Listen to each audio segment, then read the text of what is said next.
Open Your Eyes is brought to you by the Belize Bank. Our country, your bank.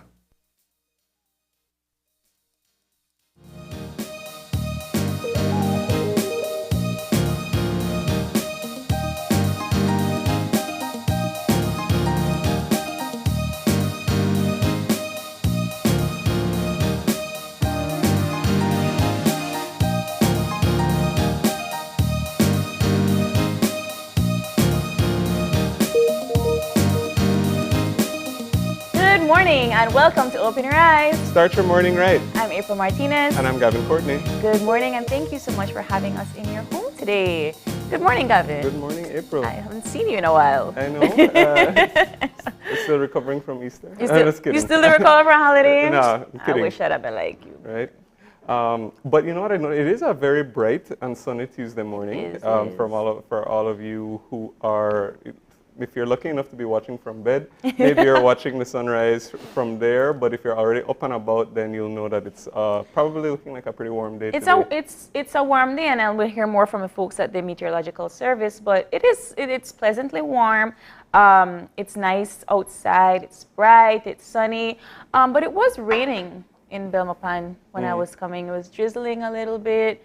It was nice. I think that we were talking about the climate change and just the weather change in general yesterday with my folks, and you know, we tend to by now be in the scorching heat at the end of April going into May, and it's not like that right now. Like, we're having showers in April, which is a little bit strange. True. Yeah. I know. And I know that being living in Belmopani, I know you know about the scorching heat. Really. There's a magnifying glass. Yep. Over Belmopan. I am convinced. Oh yeah, I've experienced it, for sure. But we are going to be getting into our weather update in a few, and you will give you all the details of what you can expect for today and the next few days. Mm-hmm. But before we get into that, of course, there is a lot to talk about. There's a lot going on in our country that, everybody's been speaking about for one reason or the other. Yeah. And shortly before the break, April and I were talking about the unfortunate, and it seems the unfortunate number of very violent incidents that have been reported in the news recently.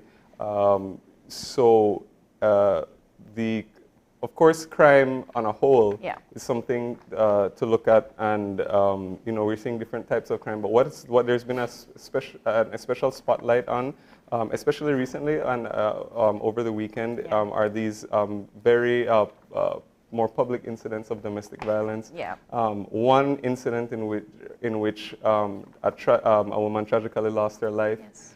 We also saw reports of another very violent incident of a woman being attacked by her partner. Mm-hmm. And it is, of course, extremely concerning. It's shocking when we see things like this, but of course, one of whenever this issue, particularly domestic violence and gender-based violence issues, come to the forefront, one of the most concerning things I find is that there always seems to be, I almost want to use the word hopelessness when it comes to this incident, because we always see these incidents, and when it's not the first of its kind, of course, when it results in the loss of life of another, and then you hear the same things sort of over, well, they made a report, but they didn't want to press charges, or they made a report, but they couldn't investigate or whatever. And I said hopelessness because you want to feel as though that there's changes and institutional things that to help people who are in these situations, and honestly, it doesn't really seem like that it's happening very fast enough. And what is a little bit scary, and I'm glad you brought it up, is that these are the incidents that we hear about. Mm-hmm. These are the incidents that are being reported. These are the incidents that come to light on the media. And I often think about the ones that are still in silence, and the ones that are trying to get to that level of hope where they believe that something would happen, some change would happen. And Gavin and I were talking about before we came on, just like, we don't want to discuss these things. We don't want to talk about these depressing matters on a bright Tuesday morning, but at the same time, we can't ignore them. if we don't talk about them, it's the same as ignoring the issue that is right in our faces. And the more we ignore it, the more we become complicit.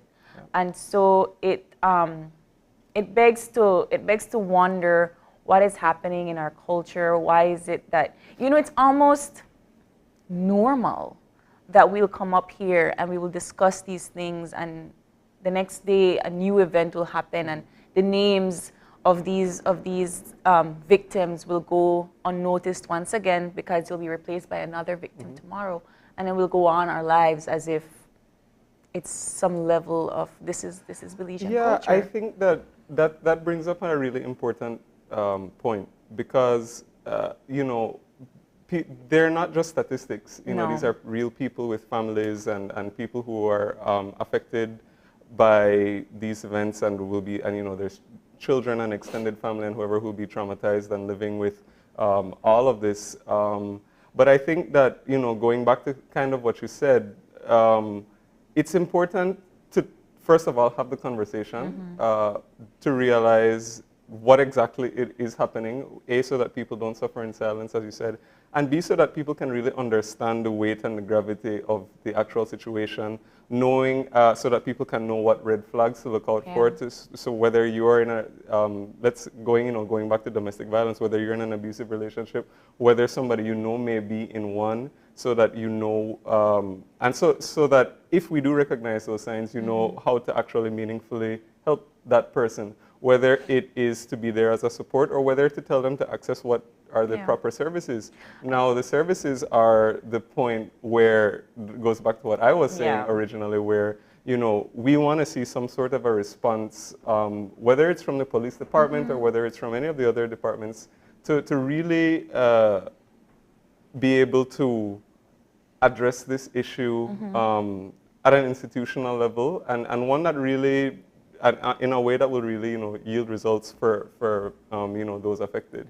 I was going to put you on the spot just now while you were talking about the departments and so forth. Last week we were talking about the Human Rights Acts and the legislations that were put out by the U.S., that the things that are lacking in Belize in terms of what we know about our rights and what we don't know about our human rights.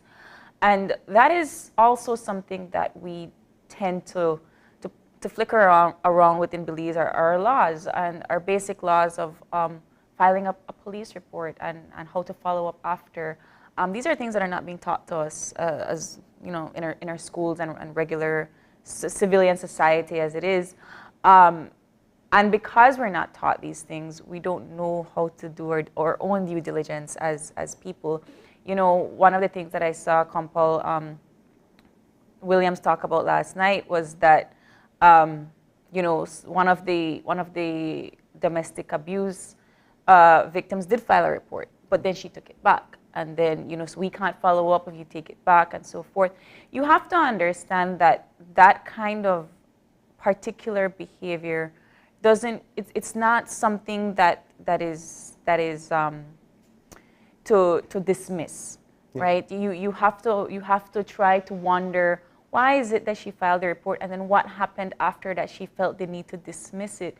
It's not, oh, she dismissed it, so that's never true. It's, you have to wonder what is happening to our victims. I won't say women and girls, because men are also fall under the abuse spectrum too. No, but what happens to these victims between filing a report and then taking it back shortly after? Yeah, I think that particular pattern is something that you see all over the world when it comes to domestic violence. But what is perhaps different in other jurisdictions or other countries is that, let's say first, like looking at it like from the perspective of the law, right? Mm-hmm. There are some places in which if a complaint like that is received, and especially where there is physical violence, and it's very apparent that something has happened, the police can continue an investigation, notwithstanding the fact that the actual victim, doesn't want to go any further. Yeah. Those preliminary findings can be used to continue an investigation, and depending on whatever the law is in that country or that jurisdiction, then the police can actually still proceed to charge and try somebody for, let's say, whether it's harm or grievous bodily harm or something like that. In our system, we can't do that. Yeah. So that's one shortfall. But then one of the bigger shortfalls, you know, of our country is the resources for after the, if the person wants to leave their partner, or, you know, wants to move on, or even, you know, make the report and the person goes to jail, what's going to happen afterwards? Because a lot of the times you see that, you know, people sometimes criticize domestic abuse survivors, even when they're children. Yeah. People ask, you know, why didn't they speak up before or whatever? And a lot of the situations is that people are actually in fear for their life. If they do make a report, or if they even tell somebody, they don't know what that person is going to do to them. So, you know, there is definitely a lack of resources for people who want to find protection. So that's another thing that we really do need to address. You know, one of the other things that I don't mean to cut you short, but but also, Belize is a small country, and sometimes, you know, we think about 400,000 people, give or take. You think that that's a lot? It's actually really small, because I may not know you, but I might know your sister, I might know your mommy, I might know your granny, your uncle, you know, and vice versa. And you might just know based on TV personalities or something like that. So everybody knows somebody at some point in their life in this country. You've walked past that person, and the truth of the matter is because the country is so small, we have this level of shame and fear that everybody is going to talk about it. Everybody is going to come out and talk about you, because it's something to discuss, something that is in the media, it's dragged up, and so it's time for us to talk about it. And, you know, for the person that is the topic of discussion, you don't want to have that level of baggage on you. You don't want to have that spotlight on you, because you're ashamed because it happened, you're ashamed because you reported it, and you're ashamed because now you are the topic of discussion. And so there are all of these levels that we as a society, the person that is talking about it, we don't seem to really take into consideration. At the end of the day, like you said, they're not just statistics. They're real people with real lives, and it's happening to them. And so before we start even discussing who we point finger upon who, we don't discuss how to help. We don't discuss how to talk about it in a sensitive, empathetic manner, where the person that is the victim would feel comfortable coming out and having that discussion and saying, yes, this is happening. And, you know, unfortunately for the other young lady that succumbed to the hands of her abuser, you know, it's too late for her. But maybe we can start having that conversation where it won't be too late for the others. Absolutely, and I think that goes into, you know, a larger topic on how we view these, you know, how we view these issues, and it's why it's important to have these conversations, because how we are informed will also, you know, inform how we address the situations. And I think that culturally, I think that also has to do with part of the reason why people are afraid to, you know, tell anybody, as you said, but also to go to the authorities, because in a lot of situations, people do go to the police, and then they're also met with this sort of dismissive attitudes or whatever. And again, this isn't restricted just to Belize, but this is this is a cultural mindset that we need to change. And I think that, so the one thing is how we address the situation, and then also, I mean, as I was looking at the image just now that was playing on the screen, I also, you know, as we were saying right before the show started, you know, I think we started off this conversation talking just about crime in general and violence in general in our society, how that's become normalized to a certain extent. Because again, as I was watching, as I saw that video, I recall that before, a lot of the time before these incidents even make the news, you find videos circulating like that. And we've seen recently, over the past 2 or 3 weeks, a lot of violent incidents that have been caught in public.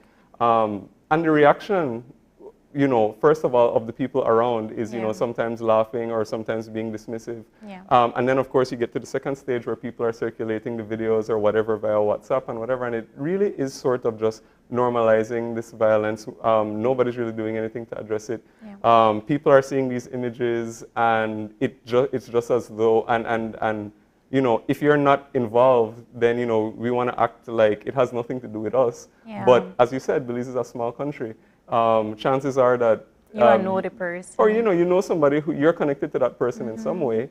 And again, these people, I mean, it's not as though, you know, it's not a statistic. It's not as though this person is completely unconnected from your society. Yeah. You see these things happening around and you think that it can't happen to you To or that us, it won't happen yeah. to somebody that you know. Yep. But if incidents like this continue to happen, whether domestic violence, whether shooting, whether something otherwise, and we just allow it to continue to fester, then it is going to come knocking at your doorstep one day. I always feel that I mean, you're absolutely right. And I get a little bit, I don't want, yeah, I get frustrated. That's the word I'm going to use. I'm frustrated in a lot of ways because why is it that we have to personalize it? Why is it that we can't just care about a stranger or somebody that we don't know that this is happening to, so that we can feel, you know, a level of empathy towards them, and to try to see how we can be more engaged with the kind of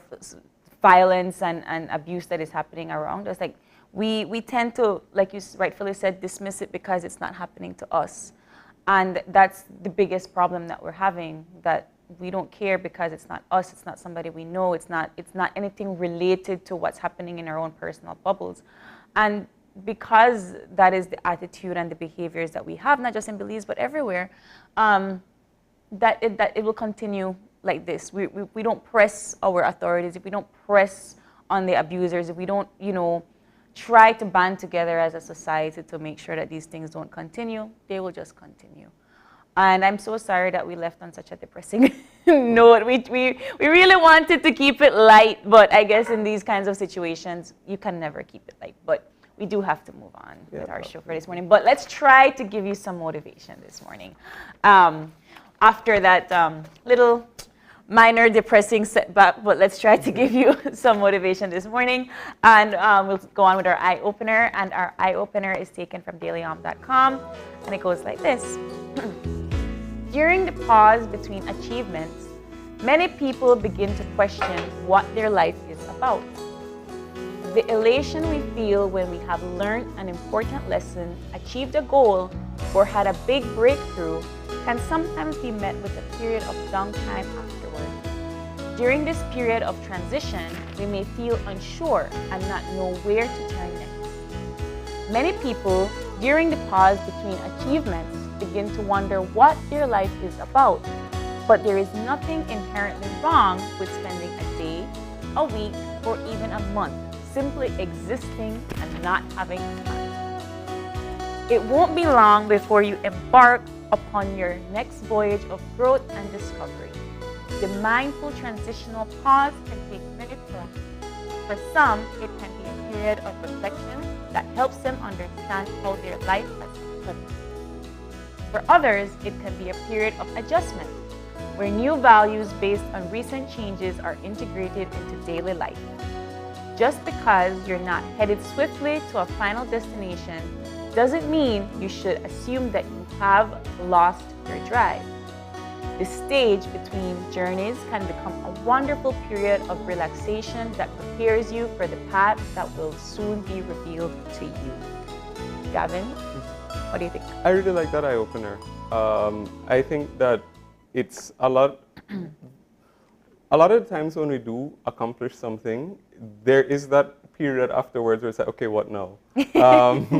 So, and you because, you know, you've been working for something or with one thing for so long, and then when you finally achieve it, I find that, and then the thing is, I find that when you do work towards something, especially like if it's sort of like an event or something that you have to do, and it's over, first of all, it seems like it's over so quickly. Yeah. And then you don't know what to do afterwards. And I think that a lot of the time, especially, you know, if it's something like, let's say in your daily life that you do, maybe perhaps it's goals at work or whatever, A lot of the times we can feel like we have like imposter syndrome, where you almost, it's like you don't take account of the actual successes that you have, and you always feel like you need to do something Continue or that to you're do not doing enough. enough, yes. But that's why it's very important to actually take that moment, as the eye opener says, after you've achieved something. You don't even have to. I mean, you can take the moment to regroup. Yeah. You don't have to, in that moment, set a new goal. You Yeah. can, take stock. You can Breathe. relax. Yes. Just sort of enjoy your success. Yeah. Really try to think about what it means, and then you can use that sort of, when you can, after you've already come to that sort of place, then you can start to think about the future. But again, don't put the pressure on yourself to always be meaning something. Agree. I like the part where it says just simply exist. Yep. I think that we all need some time to just take a chill. Like right now, I don't know how it is for you at the firm, but for me, I can't wait for exam week to just be over so that I could hand in my grades and chill for at least 2 days before I have to get into summer class. Like, just relax. But yes, absolutely agree with you. And that's a wonderful eye-opener for all of you who are struggling with relaxing after a great achievement this early Tuesday morning. Take a breather and enjoy the little celebration for yourself. Sure, just exist. Just exist. And got to move on to our weather for this morning. Gavin and I were talking about the weather this morning. And we're waiting for the folks at our National Meteorological Service to bring forth this, this daily forecast. I think we're supposed to have Catherine Cumberbatch on the line. And I'm hoping that we are going to. All right, so I'm being told that we don't have our forecaster, so we're just going to go ahead and read our prepared forecast for you. All right, go ahead. And so we're going to start off with our general situation, which looks like an east to a northeasterly airflow, which will support moist and unstable conditions. All right, and of course our marine conditions will be, our winds will be east to northeast at 5 to 15 knots, and our sea state will be relatively choppy. And over the next 24 hours, we're expecting sunny skies with cloudy intervals. Tonight, skies will be cloudy with a few showers and isolated thunderstorms developing mainly along coastal areas this morning, and then move to inland areas during the afternoon and evening. Tonight and tomorrow, we can expect outbreaks of showers and thunderstorms to develop over most areas. I mean, that sounds about right. And our temperatures on the coast that are at 86 degrees Fahrenheit, inland 90 degrees, and our hills at 80 degrees. And our lows are 78 on the coast, 70 inland, and 64 on the hills. Our outlook for Wednesday and Wednesday night is for cloudy skies with outbreaks of showers and thunderstorms over most areas. And once again, we want to thank Catherine Cumberbatch for preparing today's forecast, and the National Meteorological Service of Belize, who gives us these daily updates. Yeah. And so you heard it. You can expect some showers. Yes. So I was talking about the heat, but that's going to be short-lived apparently. Well, you know, showers, storms, they bring forth that heat that will continue. That's true. Yeah. So yeah, get your umbrellas, rubber boots, all of that. Get it done. But yeah, we're moving on to our show for this morning. And our first topic of discussion, we will have the University of Belize will be coming here to talk to us about an upcoming panel discussion about maybe possibly becoming a republic. Right, so we'll have in studio one of our panelists, former ambassador, Dr. Dylan Vernon, and organizer and representative of the University of Belize, Dr. Christopher DeShield, who will be talking to us about that event that is to be happening on Friday. And for our second conversation, we are going to be talking about martial arts. We are going to be joined by the House of Shota Khan, and they're going to be talking about the benefits of karate, and particularly karate for kids, and how that can help them grow and develop. So that's going to be our second conversation. You know, and I saw this in our emails. I was like, oh my God, are we going to learn I thought that's the same thing. I was very nervous about that this morning, but yes. And then our third segment, we will have Cornelia Marfield talking to us about nutrition during these hot days that are happening right now and the hot days that are to come. So we'll be talking about how you can stay hydrated and so forth, and to keep a well-balanced meal at the same time. So that's going to be our third conversation. Yep, and before we wrap things up, it is Tuesday, so I'm going to be talking to you about some of the most talked about social media topics over the past few days on Trending Talks. And that's going to be our final segment before we wrap up this morning. All right, and with that, we're going to take our first break. And when we get back, panel discussion with the University of Belize. Stay tuned.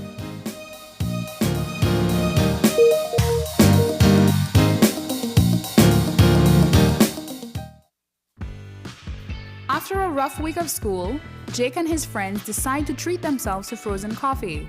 And since they don't have cash on them, they decide to use eCash. With eCash's geolocation feature, Jake can easily find the nearest coffee spot.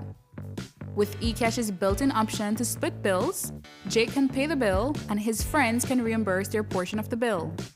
Jake scans the merchant's code and confirms payment. Jake then views his transaction history and taps on the transaction recently made, then taps the split the bill button where he selects the evenly option to evenly split the bill. The application splits the bill automatically. His friends receive and accept the request. Geolocation and splitting the bill via eCash makes Jake enjoy his digital lifestyle.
Download the SmartStream app on the Android Play Store and create your account to get access to movies and stream at home or on the go. Prepaid customers can purchase regular data packages or get a discounted rate on a special SmartStream package by dialing 7737. Postpaid customers will be billed monthly. Never miss a movie again with SmartStream.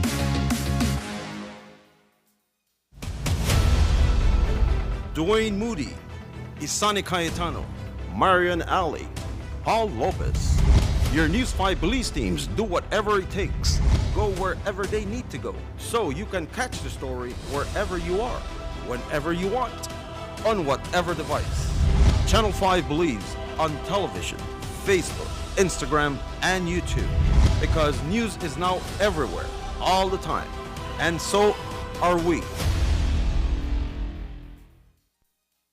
Whether you're at home, on the road, at work, or at school, if you see news happening or suspect that something might be up, call or text the Channel 5 News Belize tip line at 672-5555.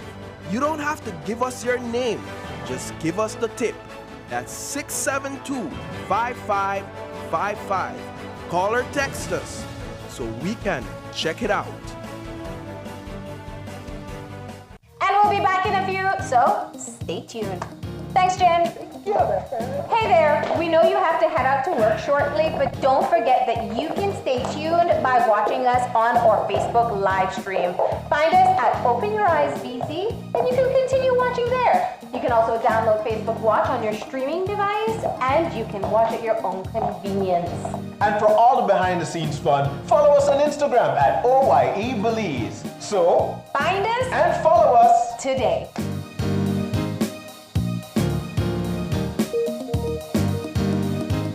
When someone you love becomes a memory, the memory becomes a treasure. Channel 5 introduces The Daily Obituaries. The Daily Obituaries will broadcast all death and funeral announcements and memorials to honor your loved one's life and memories. The Daily Obituaries airs on Channel 5 prior to the evening newscast, with subsequent repeats at 10 p.m. and 12 noon the following day. It will also be placed online on our social media platforms, all for a standard package fee. Celebrate their lives and memories with Channel 5's Daily Obituaries. Honor in life and reverence in death.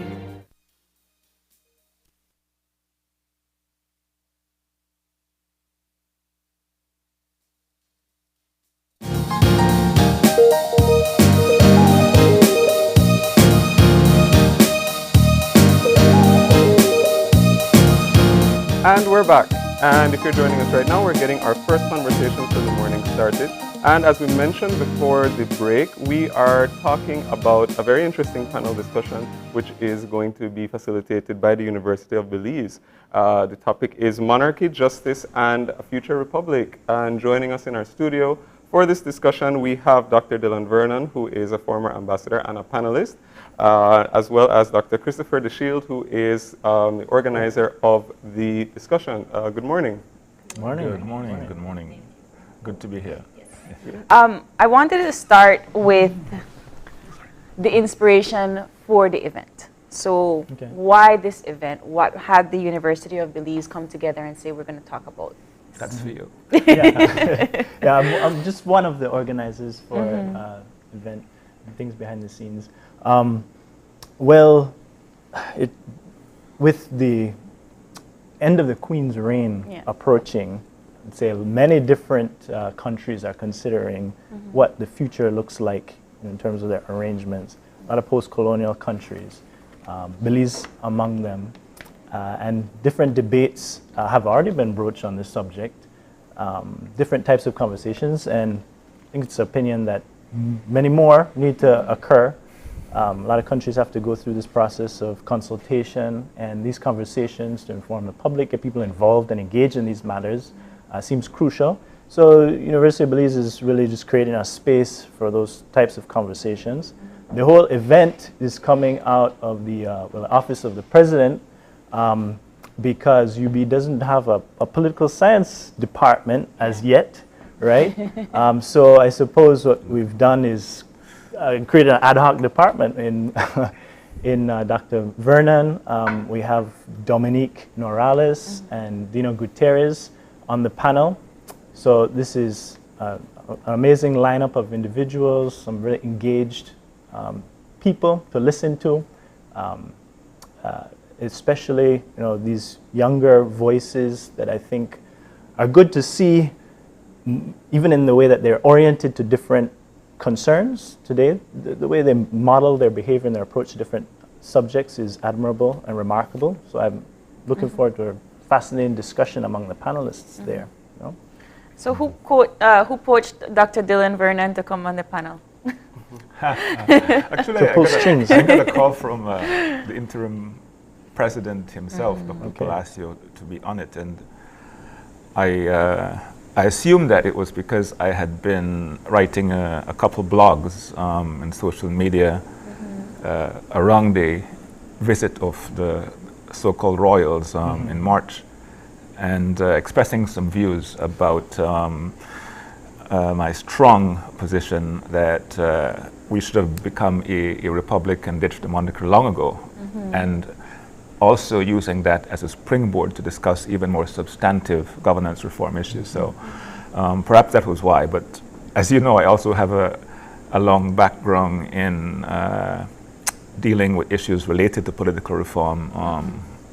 I'm an old hand at this, and as I look at the panel, Dino and Dominique, they're in the youth demographic, which I am certainly not, so I hope to bring a different perspective as a youth at the time of independence up until now in 2022.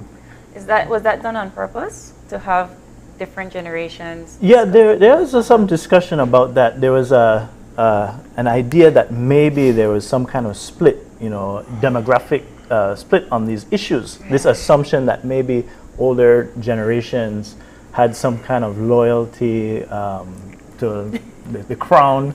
But as I said, I think it's an assumption. I'm not sure how divergent the views will be on the panel, but I expect kind of organic conversation to occur there. Probably lots of points of connection.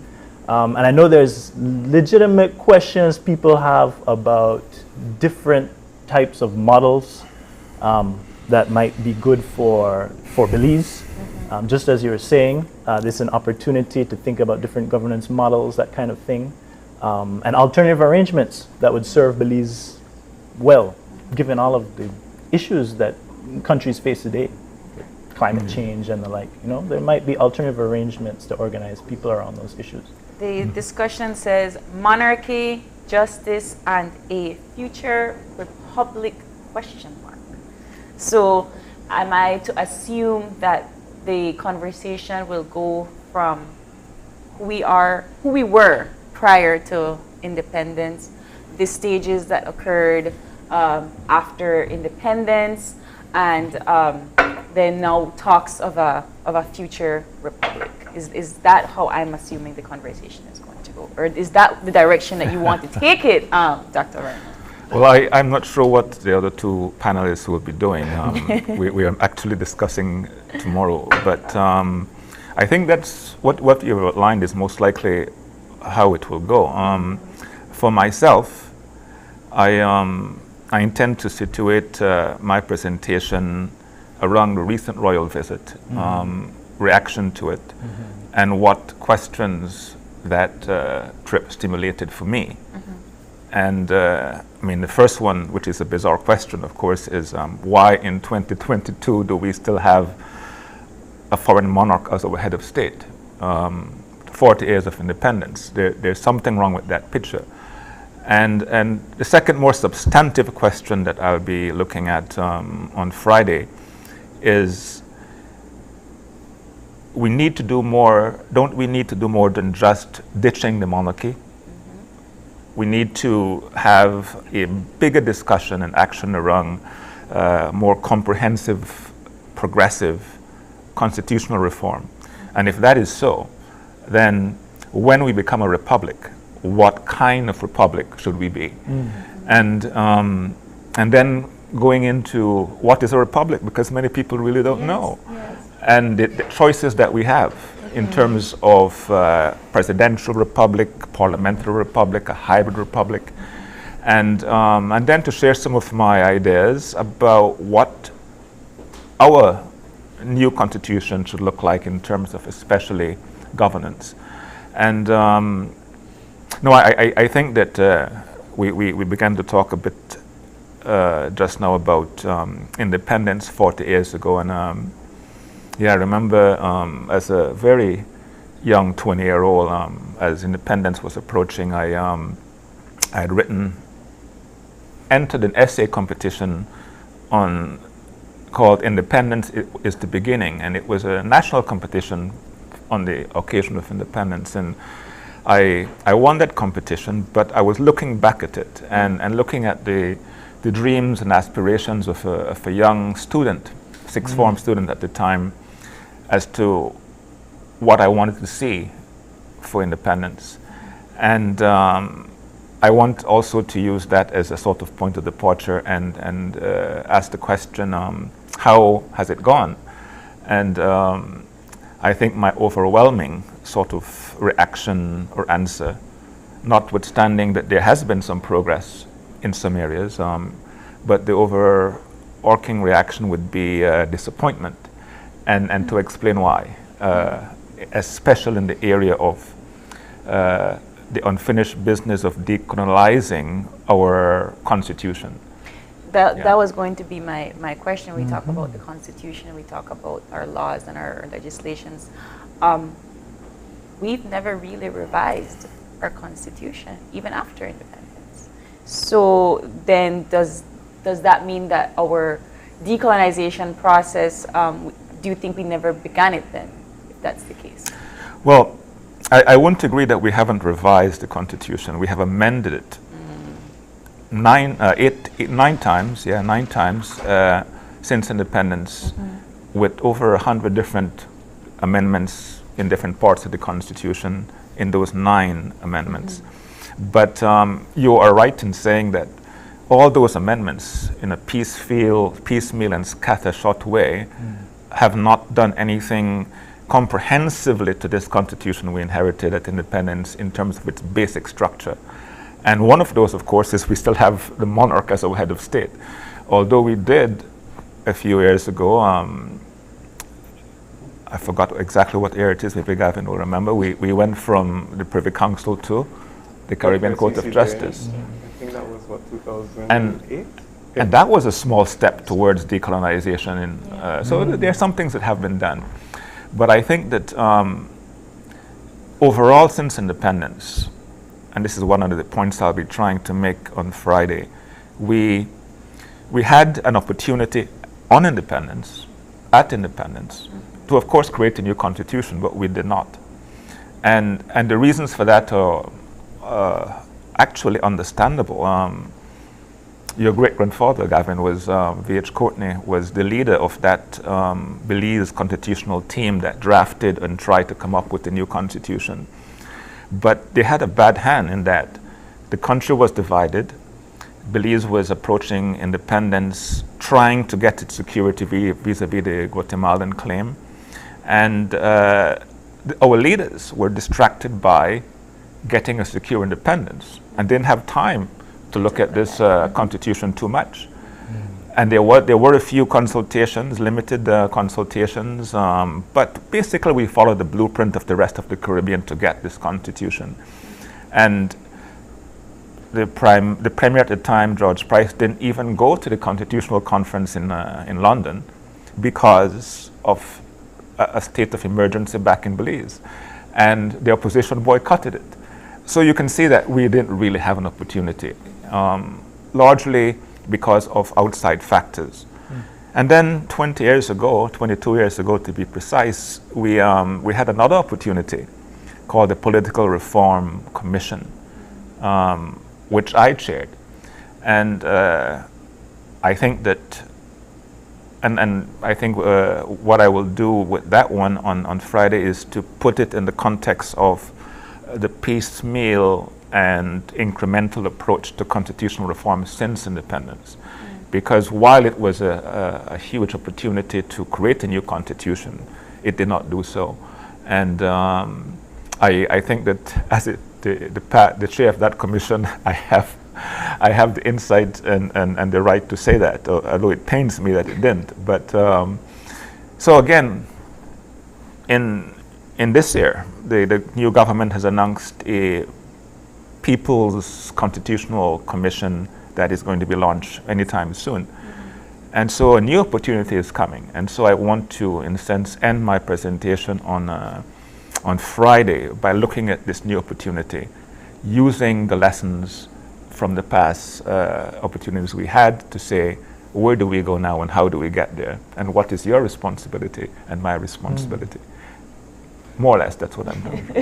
And Dr. DeShield, in organizing this event, I'm wondering if, earlier you had said that you're expecting to see, different perspectives, different views on this particular issue. I'm wondering if you, in working with some of your students, if these discussions are being had, what are people saying, and is this perhaps part of the reason why you felt, now was a good time to organize a panel discussion like this?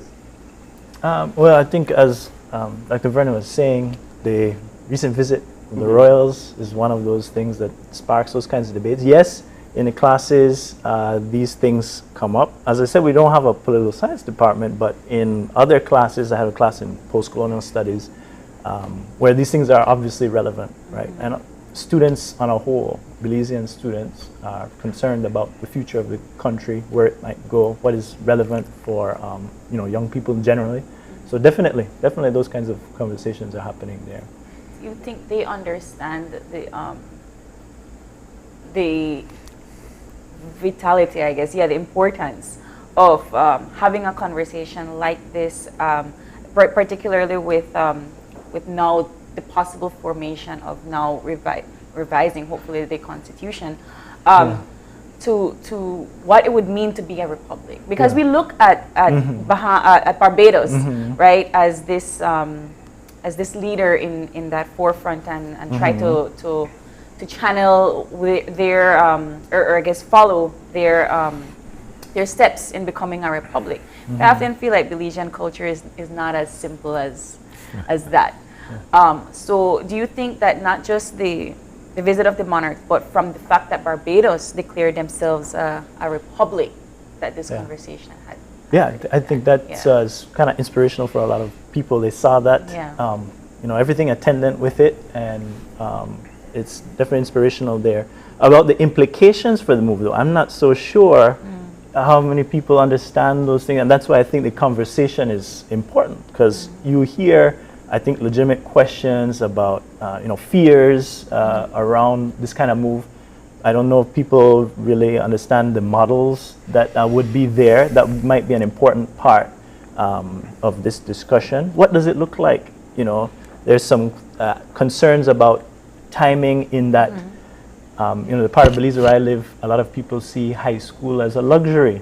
You know, these are issues that are with us right now, not free and compulsory secondary education, that kind of thing. So some people think, well, you know, we've got other issues to deal with. If we can't fix these that we have right now, why, you know, clean slate and create something completely new? So, you know, those kinds of questions I think would have to be addressed. They're good questions. They're good questions. Well, I think that, you know, on that same note, I think a lot of people often say, particularly young people are nowadays are sort of like disengaged with politics to begin with. And so I guess the question is, you know, is this something that people are even thinking about to begin with? Yeah, I think that's a great question. And one of the reasons I think the other panelists as well are on this, Dominique and Dino. Dominique is doing a degree in sociology and political science at UWI. Dino just finished a degree at Sogang University in South Korea, international relations. And as I was saying, the way that they engage with current affairs, you know, they're out there expressing opinions, doing research. I think Dominique is involved in innumerable organizations, associations, just a dynamic figure that's admirable and inspiring for young people in Belize and myself as well. No, I hope that the other panelists do deal with the question of where the heads of young people are at in terms of this question. I think back to the 1990s before the Political Reform Commission, and it was a much different atmosphere than we have now, in that civil society organizations had done, led by a group called Society for the Promotion of Education and Research, SPARE, had done almost a 5-year process of political advocacy and education around governance reform. And so by 1998, when the election happened in August, there was a popular demand for political reform. And there was almost a national level of understanding of some of the issues related, including by young people. And so when the new government won in 1998, led by former Prime Minister Musa, the first thing they did was, as they promised, appoint a political reform commission. It was a demand-driven decision. Today, we don't have that as much. Although the unions, the Belize network of NGOs, the Chamber of Commerce, they have been, over the past few years, saying, proposing a few reforms, but not in a consistent way as happened then. So I think that one of the things perhaps that is missing is not so much that young people are not interested, but what forum do they use to engage? And that is something perhaps that this new process that is coming up will have to consider, and other organizations might fill the void. But it also begs the question about how the information and the data is being distributed. For for a lot of young people, they don't really get interactions with their history until they go to sixth form.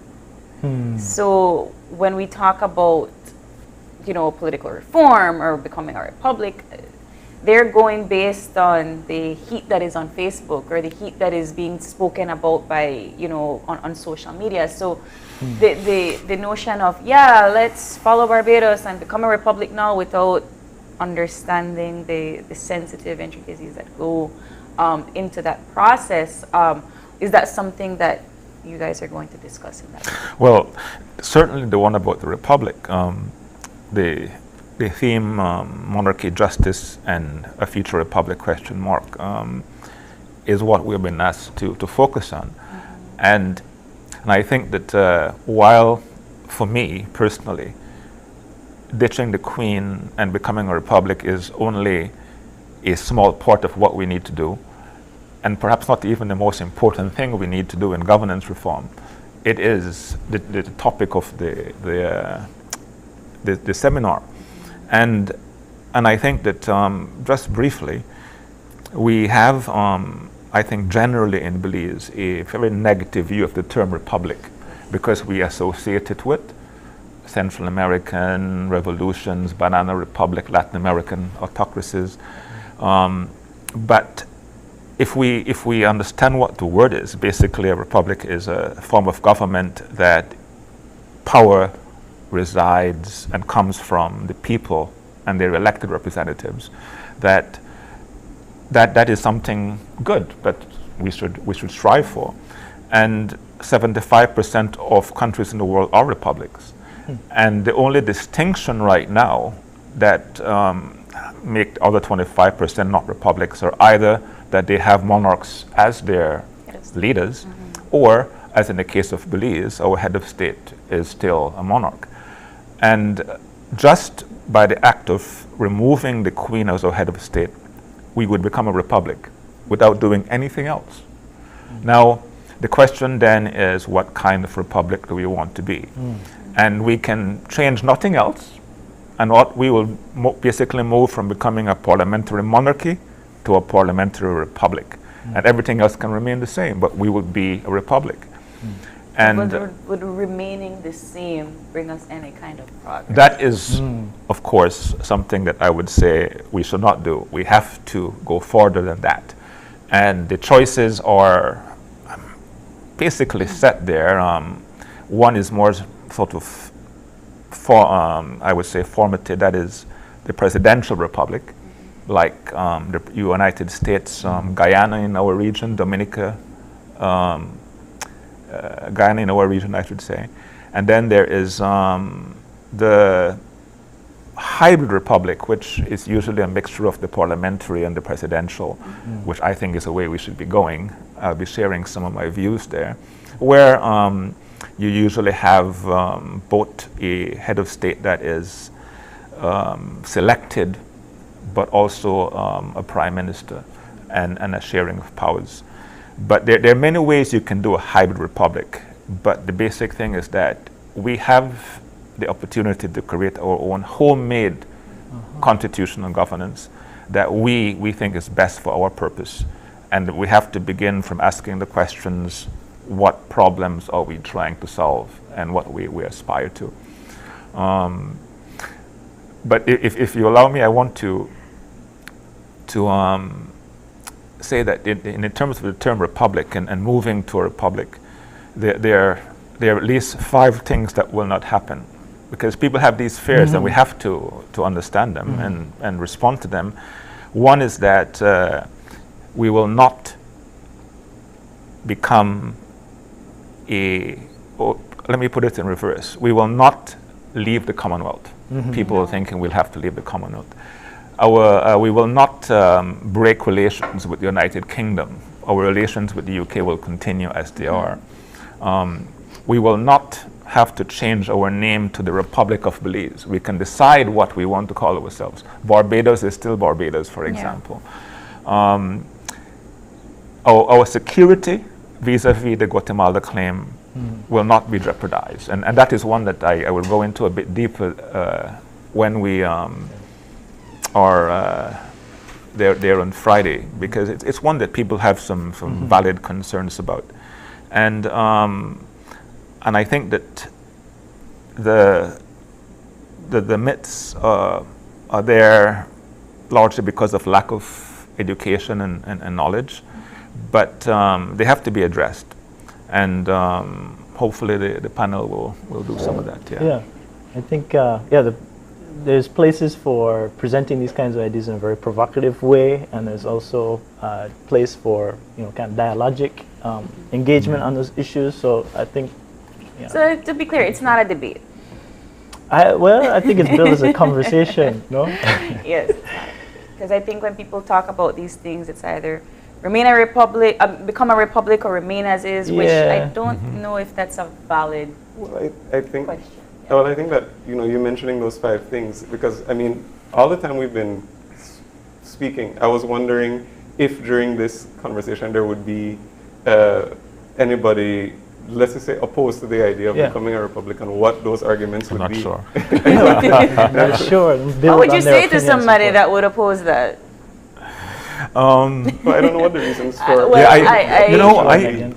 I really think. I mean, if you listen to the government's statements over the past few weeks, the Prime Minister and the Minister of Constitutional and Political Reform both have made statements that make you think that they are supportive of Belize moving to becoming a republic, but as part of something bigger.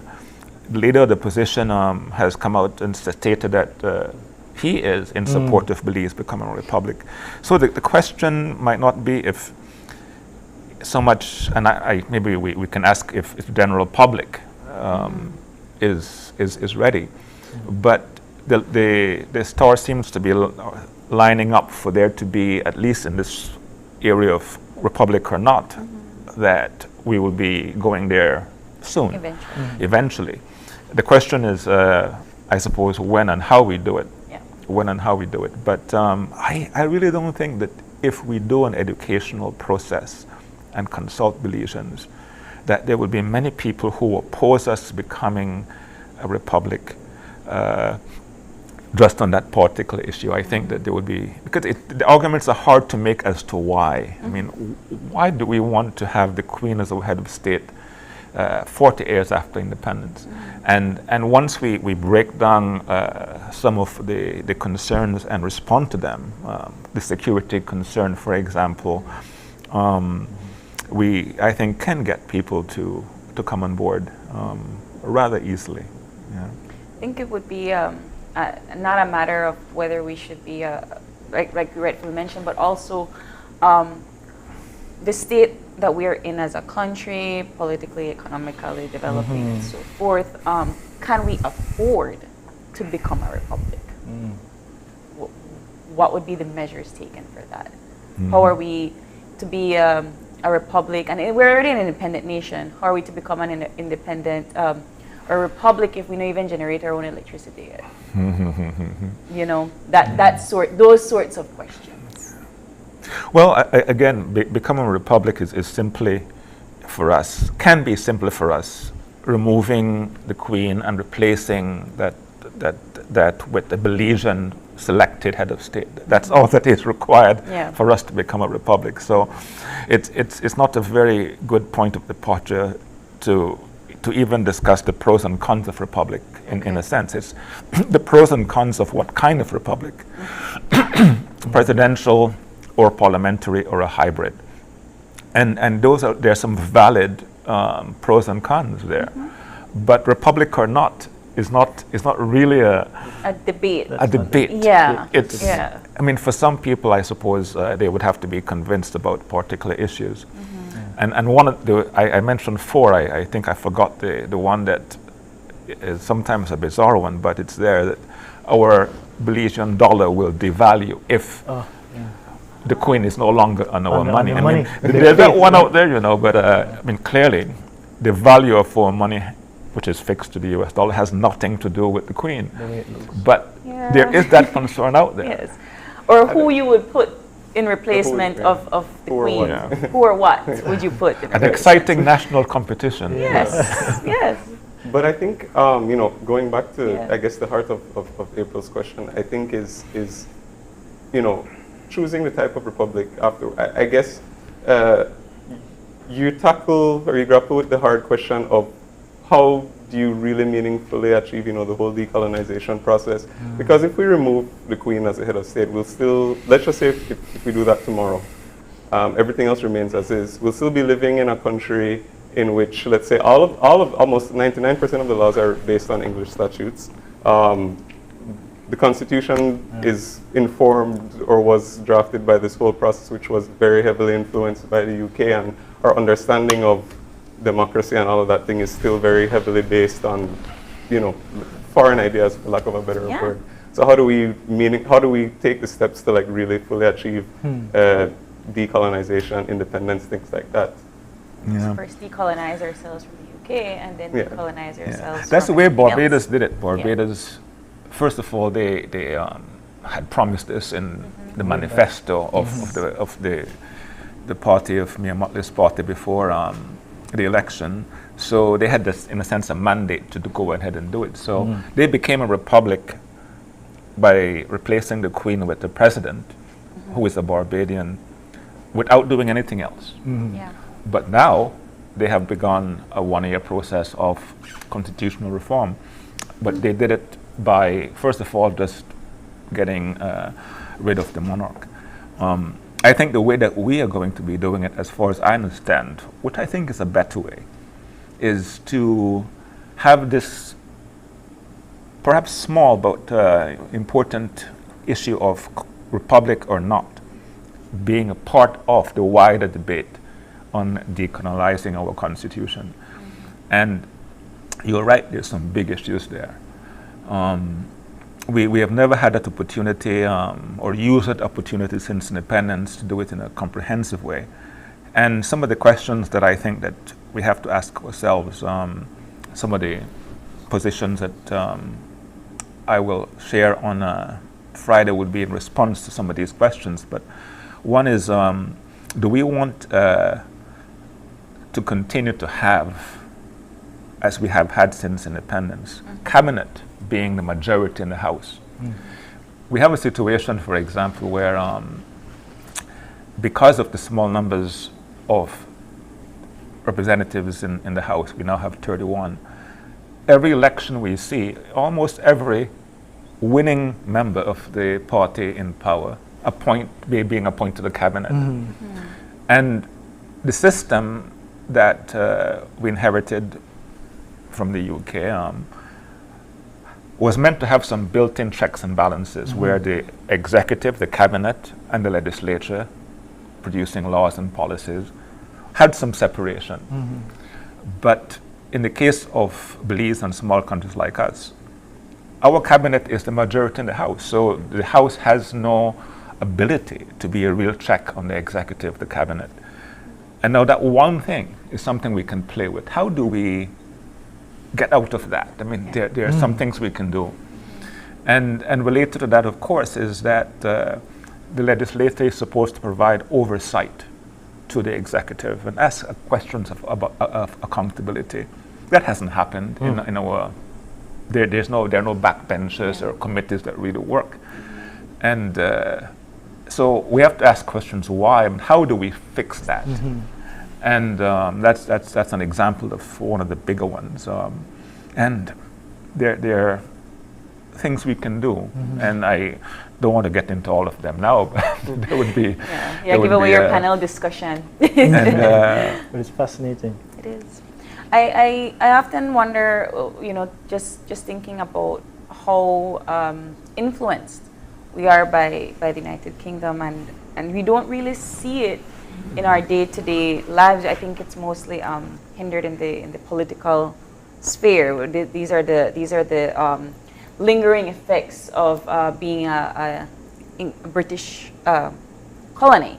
Other weird things like not driving on the wrong side of the road and not using the metric system or not being an evangelical state completely are not necessarily influences that we got from the United Kingdom. We see it politically, and perhaps maybe that is why we are not talking about decolonization the way we should, because it's a little bit aloof. We're not seeing it in our day-to-day lives socially. Yeah. Just an assumption. No, I have to agree with that. I think you're right there. And it reminds us that decolonization also has a lot to do with political culture and behavior. And I suppose if we ask the question, why have we not yet moved to comprehensive, progressive decolonization of our constitution and governance, it has to do, I think, one, with the strong power of colonial legacies that still, political culture in particular, that still linger. And secondly, they have, of course, to do with the fact that we are not alone in the world, and global events, the neoliberal sort of policies that we have, in a sense, have been imposed on us, also leave less political space for us to act. So we have I think a lot of thinking to do. Also, you're right about why we have not had that critical mass of people saying, yes, we need to think more about this decolonization project that our constitution is a part of, but there are also other aspects of that in our society. We're running out of time, but I want to bring it home in terms of talking a little bit more about the panel itself. So when is it taking place? What time? How can you find it? All of that jazz. All right, yeah, so this is available virtually, conducted through Zoom. You can find information Friday at 10 o'clock. There's information about it on social media platforms. Check out University of Belize pages. So yeah, that's Friday at 10 o'clock. It starts, and you can register through Zoom. And anybody can attend. Anybody can attend. And there's questions from the public. Crucially, that will be wonderful to have as well. So you open the panel for your presenters, your panelists, and then you'll have questions from the virtual from the audience. Yeah, that's right. So anybody can participate in this conversation. Yes. As April said, we are running out of time, but are there any final thoughts that you'd like to share before we take our break? No, I just message that you want to send anybody who's interested in watching. Want to say congrats to UB for organizing this conversation. The University of Belize has a critical role to play in the research, analysis, and debate about these sort of issues in our society. And one of them is, how have we done in these 40 years of independence? There's so much to discuss, hundreds of seminars to have. And so I want to encourage, Belizeans, especially young people, to tune in and to be a part of the conversation.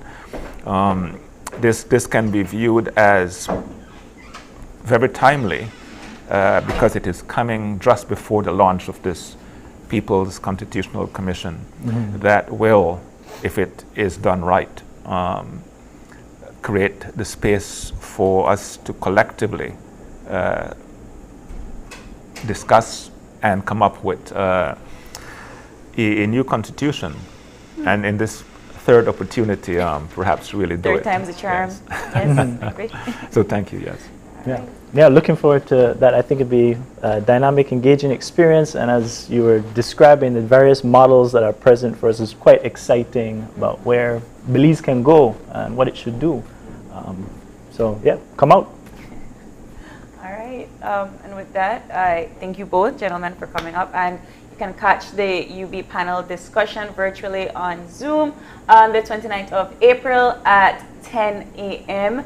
Yes, we're going to have our panelists, Dr. Dylan Vernon, Ms. Dominique Morales, and Dina Gutierrez, but you can also be a part of the conversation as well. If you log in, you can scan the code, or you can just log in via Zoom and join the conversation. But with that, we're going to take our next break, and when we get back, we will be doing karate. Yes. Yeah, That's how it apparently seems. that's the plan. So stay tuned.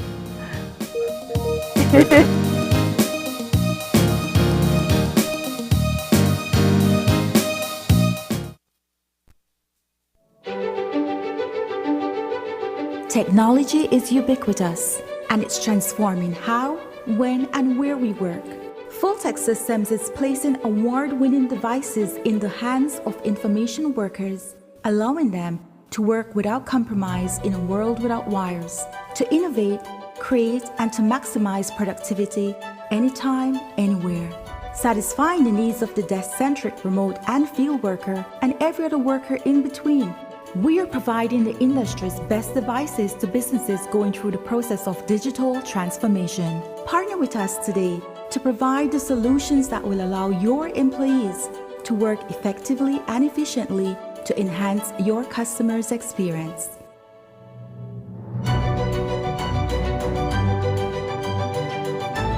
Fulltech Systems, your technology center, where you'll come for the price but stay for the service.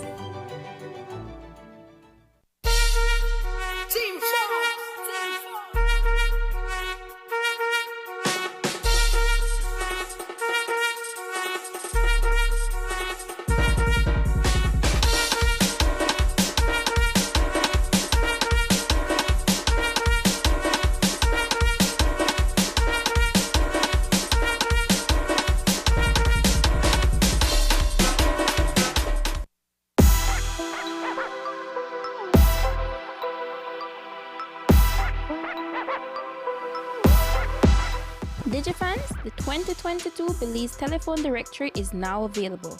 Pick up your free copy at any Digistore and ENR branches countrywide. Check out our cellular, residential, and Yellow Page listings. It's the most complete guide in Belize. You can also access the directory on the go by downloading the free Find Yellow mobile app from the Google Play and Apple Store. For more info, log on to www.findyellow.com. The 2022 Belize Telephone Directory. Get your copy today.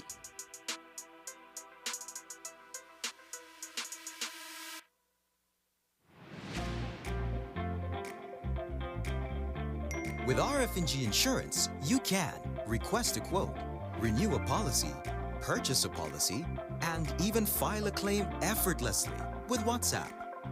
Here's how. WhatsApp the words "Get Started" to 670-8700. We will prompt you to select the service that you are interested in. Select the service and answer a few simple questions. An RF&G representative will process your request and follow up with you when your transaction is completed. It's that easy. Skip lines and WhatsApp us. Remember, it pays to get it right with RF&G Insurance, a road group company.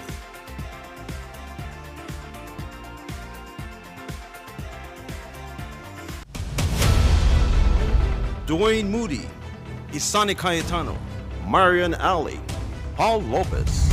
Your News 5 Belize teams do whatever it takes, go wherever they need to go, so you can catch the story wherever you are, whenever you want, on whatever device. Channel 5 Belize on television, Facebook, Instagram, and YouTube, because news is now everywhere, all the time, and so are we.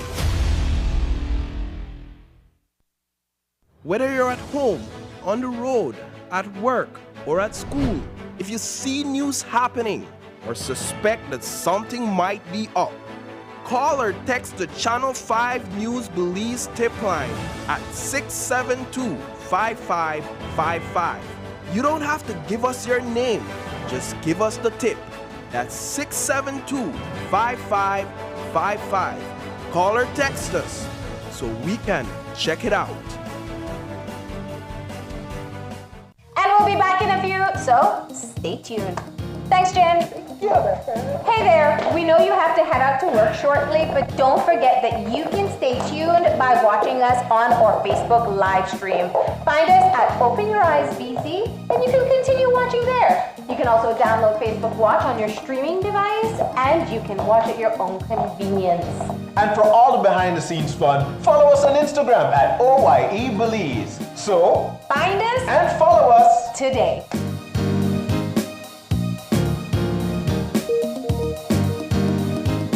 When someone you love becomes a memory, the memory becomes a treasure. Channel 5 introduces the Daily Obituaries. The Daily Obituaries will broadcast all death and funeral announcements and memorials to honor your loved one's life and memories. The Daily Obituaries airs on Channel 5 prior to the evening newscast, with subsequent repeats at 10 p.m. and 12 noon the following day. It will also be placed online on our social media platforms, all for a standard package fee. Celebrate their lives and memories with Channel 5's Daily Obituaries. Honor in life and reverence in death.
Been drinking all night, feeling so high. Better not drive, won't even try. Been drinking all night, feeling so high. Better not drive, ain't gon' try. Been drinking all night, feeling so high. Better not drive, ain't gon' try. If you're drinking and driving, I'm not going with ya. If you're drinking and driving, I'm not going with ya. People die every day, I'm not going with ya. I'ma find my own way, I'm not going with ya. It's okay, I'll wait. Even good people make mistakes. I don't wanna realize when it's too late. Drinking and driving is never safe. If you're drinking and driving, I'm not going with ya. If you're drinking and driving, I'm not going with ya. Been drinking all night, feeling so high. Better not drive, ain't gon' try. Been drinking all night, feeling so high. Better not drive, ain't gon' try.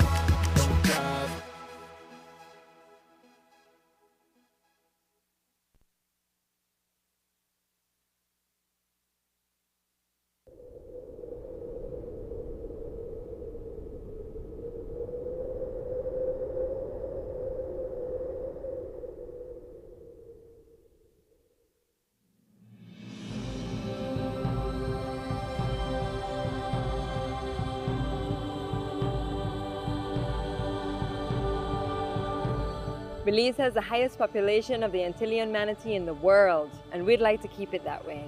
The Sea to Shore Alliance and our partners have been fighting to protect our environment and these endangered manatees. Each year, however, their death rate continues to increase rapidly due to watercraft collision, destruction of coastal habitat, entanglement in fishing gears, garbage pollution, and poaching.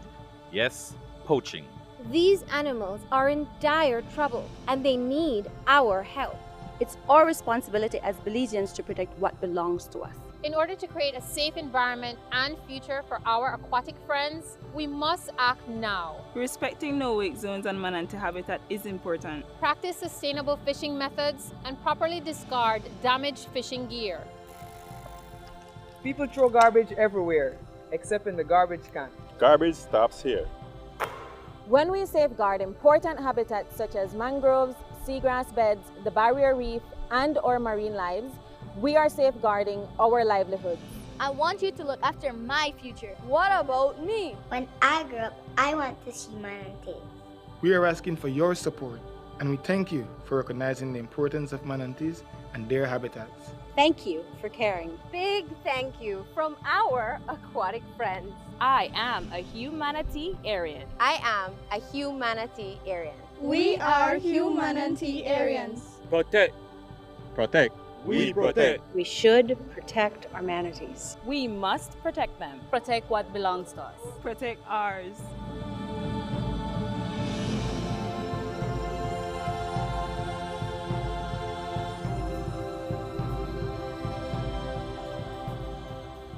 Protect your manatees, Belize.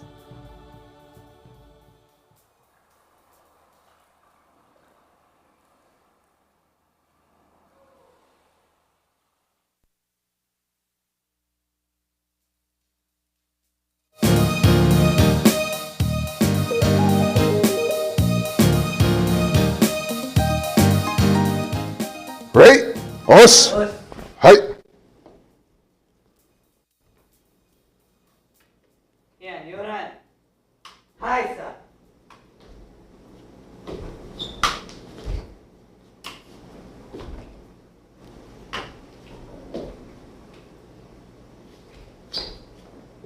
Hi, sir.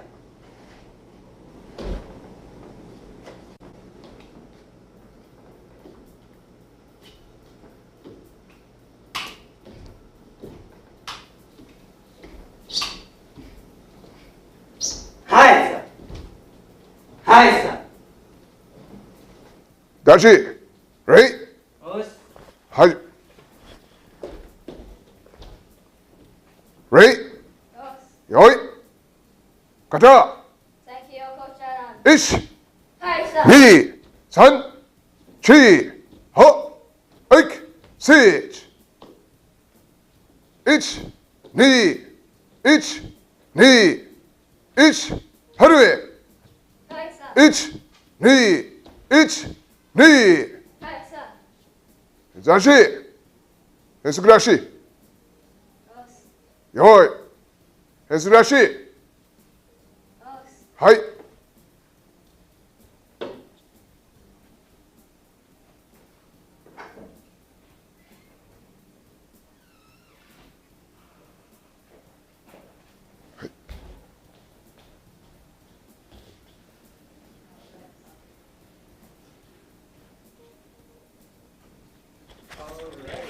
So Lovely. that was really cool. No, that was really cool as we're watching the studio. But yeah, if you're joining us right now, we are just getting our second segment for this morning started. As we mentioned before the break, we are joined by the House of Shotokan, and we are going to be talking a little bit about some of the benefits of karate, especially for kids. And joining us in our studio, we have Shehan Raymond Kelly. Good morning. Good morning to you. Us.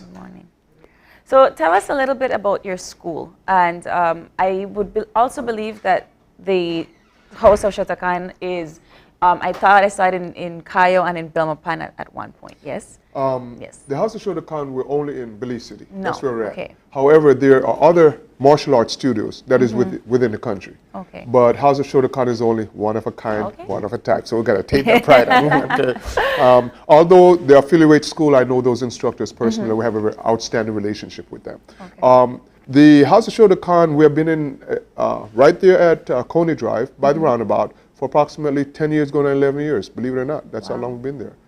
We have worked a lot tremendously with many of the children who have now become young adults, professionals, believe it or not, owners of their own companies, and on the success story goes. And we're just so, we're just so encouraged and excited to have been a part of their journey in life. The two youngsters that you see that did the exhibition earlier, one has been in karate for 9 years. So we got him when he was real small. And we have another one, that the youngest one, been in karate for 3 years. And again, we had, he enrolled when he was very young also, his parents enrolled him in. There's different reasons why the children involved are getting enrolled in karate. One of the reasons I would like to, endorse our school of saying is that we help them to develop discipline and definitely shoot beyond the stars in life. Many success stories have come out of our school. From competition, me myself, I am a world champion. I do not highlight that, but I do have a PhD on the academic side, and on the story goes, but that's not what I'm about. I'm about to impart that information to the students or those children in Belize that want to further and become successful in life. That's the basis of our school. And how early do people start? We have a pre-kinder program, 2 years old. 2 years old. Well, you'll be surprised. Those 2 years old, in childhood development, they are, the curriculum that we designed for them is somewhat associated with educational, because myself being an educator, have a licensed degree in education. And we're able to formulate the karate skills to that age level, and you'll be surprised. No, they're not doing the high punches or the kicking or the things that these guys that you saw earlier did, but just for them to have the balance and to listen to commands and to be able to distinguish the right and the left and the different kicks. Again, it's modified to that age range, to the various age range in schools. And speaking of the curriculum, I guess for some people who don't really understand martial arts and karate, can you talk a little bit about what it is that you're learning? Because some people think karate, they automatically think just fighting, so what is really learning martial arts all about? I'm gonna burst your bubbles and educate the public, and I thank you for affording me the opportunity. Karate is not fighting, as most people initially think. I'm gonna go learn how to kick and then go out there and clobber someone, beat people up, or bully other children who. It is totally away from that. It is one's own personal development. And using the karate skills to develop those children, going back, the foundation, discipline, going back, honor, respect, courtesy, those characteristic traits or principles that have been lost in our society, to reintegrate and to reteach those little ones from when they're young, coming up, using the martial arts skills, is a holistic development of that child. So during the process, yes, they do learn the punches, they do learn the kicks, because those are things that adds to their development. However, karate ni sentinashi, it's a Japanese terminology. Karate never give the first strike nor the first blow. The concept is that karate is like the tourniquet. You have a laceration, you put a tourniquet on, has a last resort. So karate is used as a last resort to protect one's life, to protect oneself, and it's never used in a manner of bullying someone or say, I can clobber you, I can do this to you. No. Karate is you walk away. Although you have the skill set that you know you can take a person's life, because you can, you have the skill set to do it, you walk away. But when your life is threatened or other individuals' life is threatened, then you engage and then you apply the skills in preservation of life or even property. How does a student begin from the first stages all the way to possibly getting their black belt? There is a elevation level in karate, i.e. through the ranks or through the belts. Just like in the school setting, you have preschool and kinder and first grade. Everyone start out at a white belt. The white belt signifies emptiness, that they're empty. They have no knowledge, they have no idea. They come to you as a glass without water. And with time, then slowly drops of water is put into that glass and it goes up and fill that glass eventually. So different karate schools use different belts, different system, but within House of Shotokan we use the belts from white belt to white black to yellow belt, yellow black, has a way of knowledge associated with the ranks and an encouragement for the students to move to the next belt and eventually to move to their black belt. Now, black belt is not the final stop. At the black belt, it would be at a university level, possibly getting your master's degree, but that's not the last stop. You still got your PhD and other research that you can do that you continue to further on. So at the black belt level, then that's where I'll just use it as an example, that's where your stripes comes in. You know, your first degree, second degree, and with years, those come with years, by the way.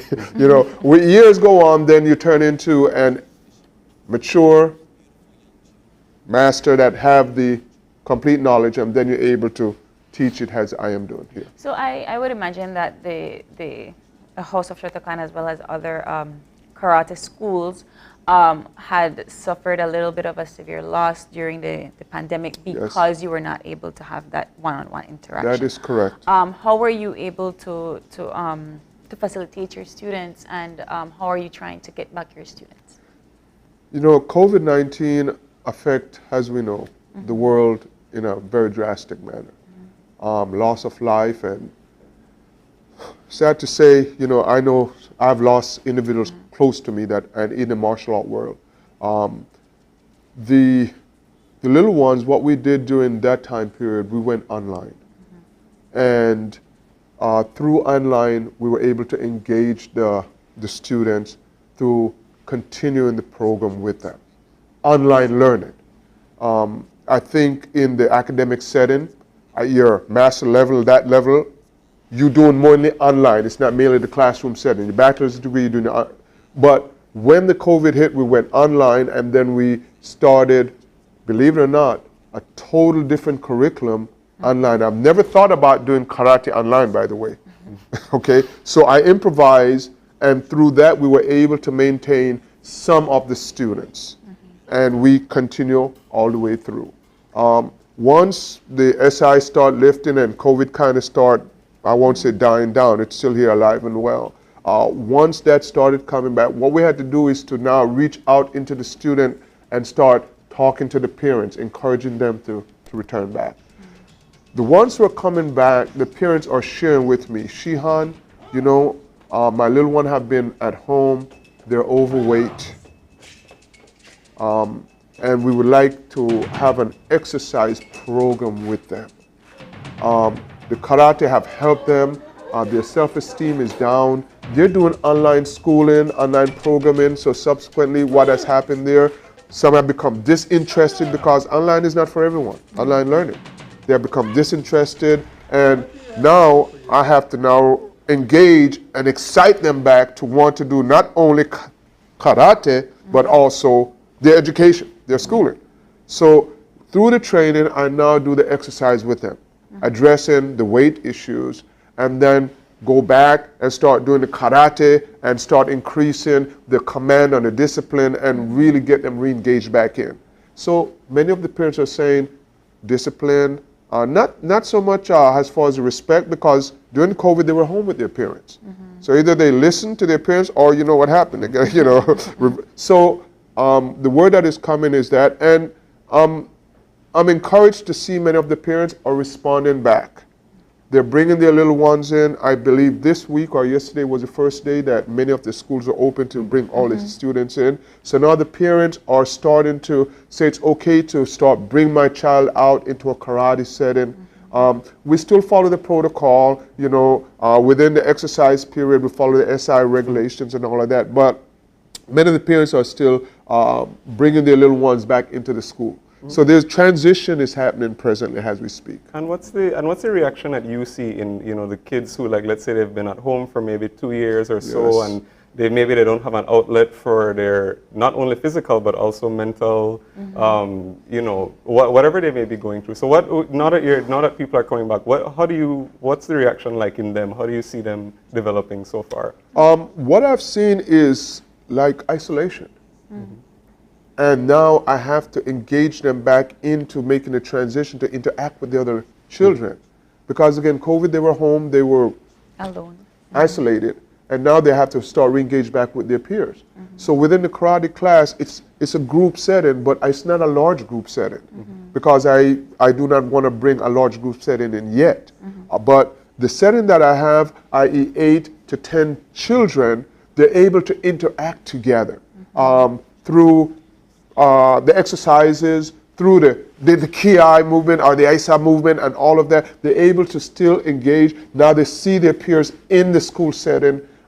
They sit down, they're talking to each other after school. They're starting to interact. They're starting to communicate. They're laughing. They're joking. That smile, that interacting is going on. I'm saying, that's awesome. Because during COVID, that was not happening. So prior to COVID, what was the intake of the students like? How were the classes divided? How many students were taking your classes? During that period, we had about from 12 to maybe about 18 students per class, roughly. The facility is large enough that we can host that much. And then what we did, we break them down into different age groups, different belts, if you allow me to say that. And with the rank, we had enough instructors to basically run simultaneous classes with beginners, intermediate, within one school setting. So even though you may have a large number of little ones, we were able to separate them and they were able to receive their instructions. And in terms of like the actual style of martial arts that you teach, because there's several different styles. Correct. And we saw in the demonstration a bit earlier, we saw some weapons. So what are the types of martial arts that you instruct? Because I have knowledge of various martial arts, as you say, the principal martial art that I instruct in my foundation is Shotokan. It evolved out of Okinawa, and i.e. subsequently went to Japan and then went worldwide. But Shotokan is one of your, I call it one of your dominant art that's out there. Along with Shotokan is Taekwondo.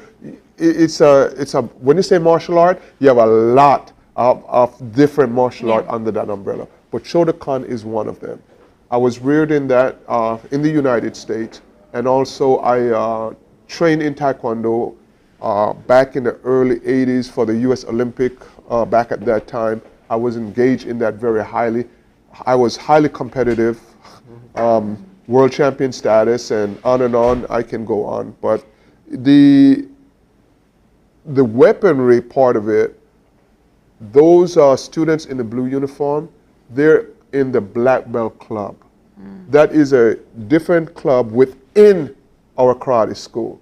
And the Black Belt Club is those students who say, I want to become a black belt. Goal setting or goal oriented. So subsequently within the Black Belt Club, they learn the weapons, they learn the various different techniques, they go out to the competition, i.e. back in before COVID, back in the competition in Mexico and different parts throughout Mexico and compete in the karate world and win all the time. First place, by the way. Just want to say. So for our viewers out there, if they would like to enroll their children in your karate school, what would they have to do? First, I would like to meet them. It's not, you know, I receive phone call, how much do you cost and all of that. I said, no, time out. Come on in and meet us. Come on in and see the facility, see the place. I'd like to see your face and see that smile, and at the same time, meet and greet and talk to you and see, why do your child want to learn karate? Because one parent might come and say, you know what, my child have, they do not like to express themselves. They're very shy. Another parent might say, you know what, my child is hyperactive. They're all over the mat and I can't control them at home. So I want to know where that child is at so I can format and then put that child within the class setting and work with them. So it would be make an appointment with you. You'd come in and we would talk. And during that time, I would also inform you the cost of the program and also the days of the program and the time period of how long the program is going to cost. So once a child enrolls, and regardless if they don't want to be in the Black Belt Club or not, yes. How do you encourage the stages? So for example, I'm going to start at the beginner's level. Yes. How do you motivate somebody to continue on to the other levels? The motivation, believe it or not, is twofold. It's not just the instructor, but through the method of teaching, and I've been involved in teaching for 50 years plus, through the strategies that I engage in, if I see an individual who is shy, who do not want, who don't want to engage themselves, then what I should do is use a strategy of encouragement, positive reaffirmation.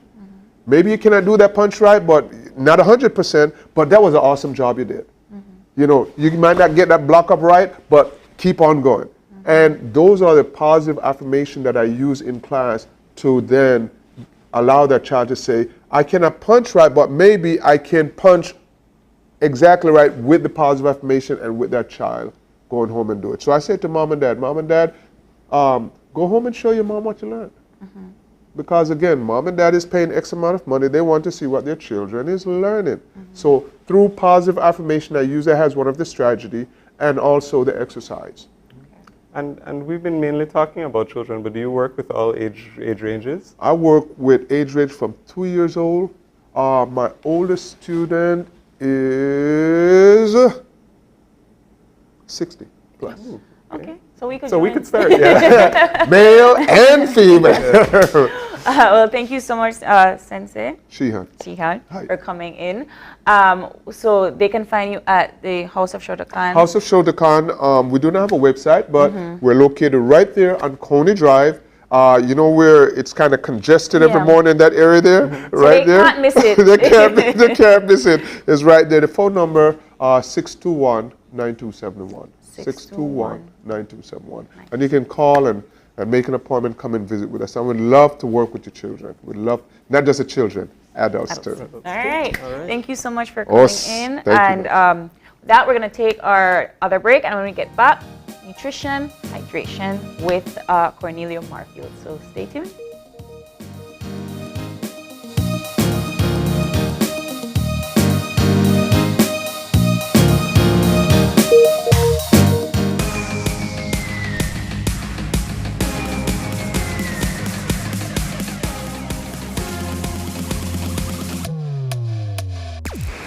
Download the SmartStream app on the Android Play Store and create your account to get access to movies and stream at home or on the go. Prepaid customers can purchase regular data packages or get a discounted rate on a special SmartStream package by dialing 7737. Postpaid customers will be billed monthly. Never miss a movie again with SmartStream. Galenia Hospital, located in Cancun, Mexico's premier tourism destination, is a state-of-the-art healthcare facility that provides highly specialized medical services. We are Quintana Roo's biggest private hospital with board-certified doctors and staff. Some of our services include Cath Lab, Adult Intensive Care Unit, Neonatal Intensive Care Unit, emergency rooms, operating theaters, ambulance services, and more. We are a medically accredited hospital by JCI, Accreditation Canada International, and General Health Council, providing extraordinary care in every specialty, from our cardiology department to our neurology center. We are focused on treating the entire person, body, mind, and spirit.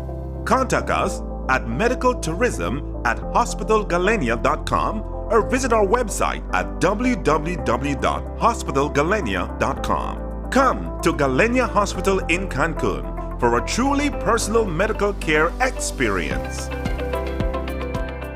Your life just got a lot less complicated with Belize Bank Contactless MasterCard Debit Card. Introducing our Standard Debit and MasterCard Platinum Debit Cards. Now you can make purchases anywhere MasterCard is accepted with one tap, pay and go. Your contactless card never has to leave your hands, especially in these times. And your card is embedded with multiple layers of security. Platinum card holders get to enjoy extra benefits like price protection, purchase protection, trip inconvenience, and luggage protection, just to name a few. Start enjoying a cashless lifestyle today with the Belize Bank.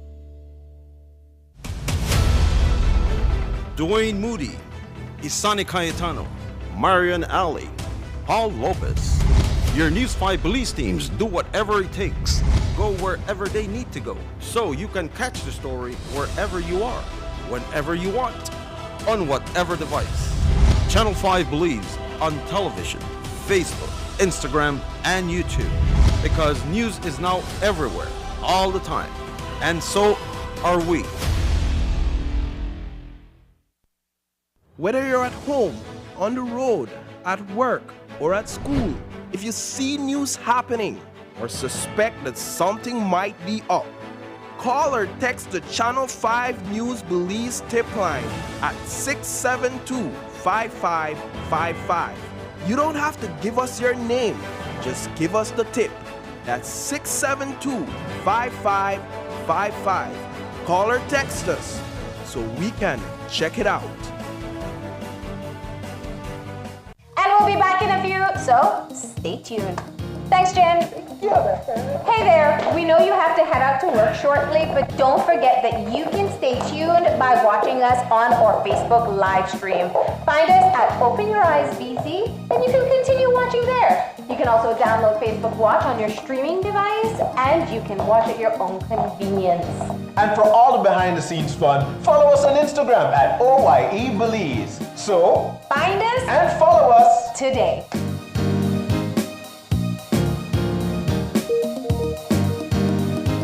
When someone you love becomes a memory, the memory becomes a treasure.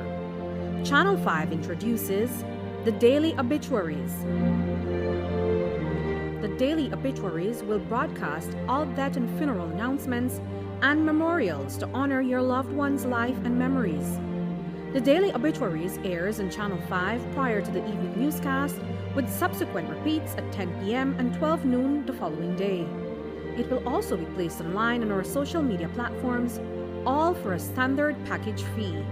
Celebrate their lives and memories with Channel 5's Daily Obituaries. Honor in life and reverence in death.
Belize has the highest population of the Antillean manatee in the world, and we'd like to keep it that way. The Sea to Shore Alliance and our partners have been fighting to protect our environment and these endangered manatees. Each year, however, their death rate continues to increase rapidly due to watercraft collision, destruction of coastal habitat, entanglement in fishing gears, garbage pollution, and poaching. Yes, poaching. These animals are in dire trouble and they need our help. It's our responsibility as Belizeans to protect what belongs to us. In order to create a safe environment and future for our aquatic friends, we must act now. Respecting no-wake zones and manatee habitat is important. Practice sustainable fishing methods and properly discard damaged fishing gear. People throw garbage everywhere, except in the garbage can. Garbage stops here. When we safeguard important habitats such as mangroves, seagrass beds, the barrier reef, and our marine lives, we are safeguarding our livelihoods. I want you to look after my future. What about me? When I grow up, I want to see manatees. We are asking for your support, and we thank you for recognizing the importance of manatees and their habitats. Thank you for caring. Big thank you from our aquatic friends. I am a humanitarian. I am a humanitarian. We are humanitarians. Protect. Protect. We protect. We should protect our manatees. We must protect them. Protect what belongs to us. Protect ours.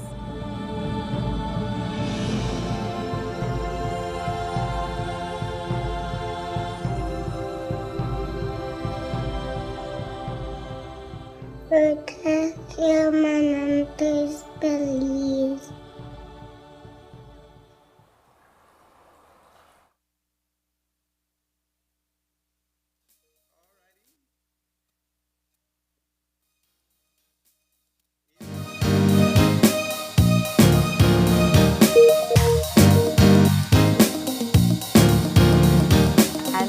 Are back, and joining us via Zoom right now is Cornelia Marfield, who will be talking to us about staying hydrated during these hot times. Right now we're in April and May, and as we know, April and May are one of our hottest months during the dry season. So via Zoom we have nutrition counselor and in naturopathic medicine, Cornelia Marfield. Good morning. Good morning. Good morning. How are you? It's always a privilege and pleasure to share knowledge, to encourage people indeed to, in this pretty hot time that we're experiencing, to get hydrated indeed. Sure. It's a pleasure. Thank you for inviting me this morning. For those of us at home, what is naturopathic medicine? I know, right? I get that often. So a naturopathic doctor, and the name kind of speaks for itself, deals more with natural remedies, which include things like I have in front of me, your food, your medicine, juices, what we consume, certain therapies, alternative medicines, anything that basically can use nature and natural remedies is what come under my field. So we deal more with preventative medicine. We try to find the culprit for the problem and then solve it from there rather than just treat symptoms. Of course, we work closely with medical doctors and tertiary and secondary healthcare system because we need diagnosis and certain things to get information that are credible so that we can further try to help clients and patients who might be suffering from degenerative issues and diseases. So I did my training in Maryland for 4.5 years of training in naturopathic medicine. And it's beautiful. It's something I think Belize needed a long time ago, hence I went down this field. I feel it's a purpose, a mission, and a calling, so I'm here to serve. Wow. All right. And, earlier, earlier on you had mentioned the importance of, first of all, staying hydrated and the importance of proper nutrition, especially during these times.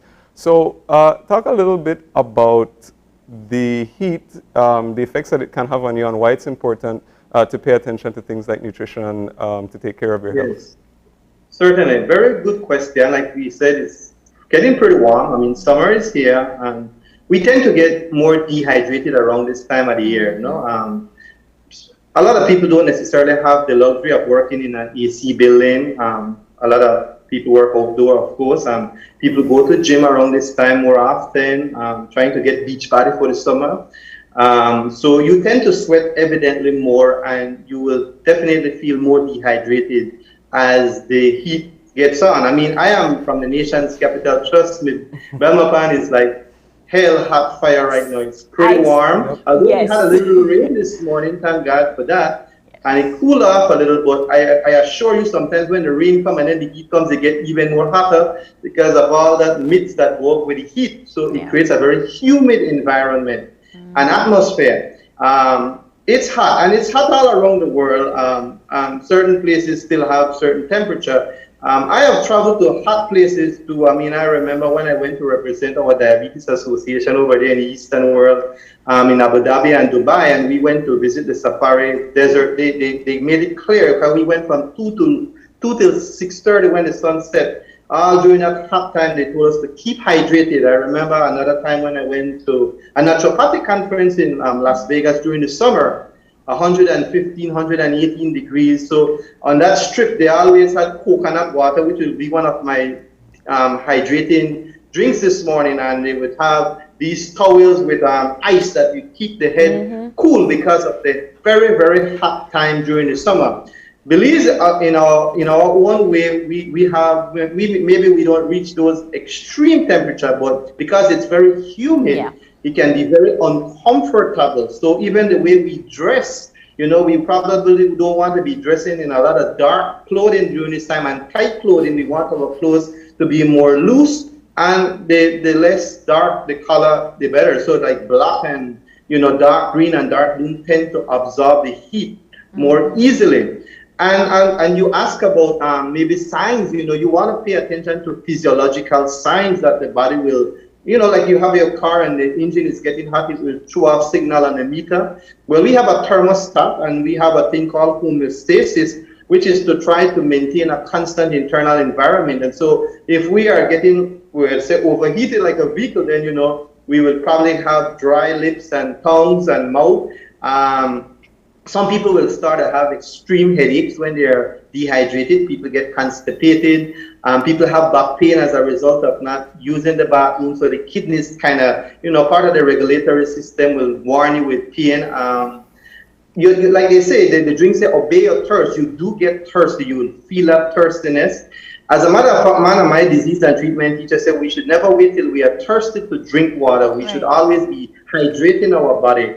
Many times, like during lunch, we confuse thirst with hunger because we have not hydrated ourselves, so our body is craving water, but we think we are hungry. So there's some little information there. As it pertains to small children, we want to be very careful of this time too, because, you know, especially little children who have their, you know, maybe have on diaper, and if you're not paying attention, maybe there is no wetting of the diaper. For hours, that could be signal that they are very dehydrated, or if they are crying and you're not seeing tears running, again, that could be signals there. Sunken eyes, for example, the cheek sunken as well, and all the listlessness and irritability that sometimes we see. It's all sign that, you know, I'm hot. And even us as adults, right? You know, when it's hot, we feel very uncomfortable and very irritable. So we got to pay attention to that. In my field, I do a lot of diabetic foot care, and one of the things I always look at are how the skin look very dry under the feet, and that's a high indication that the person is pretty dehydrated.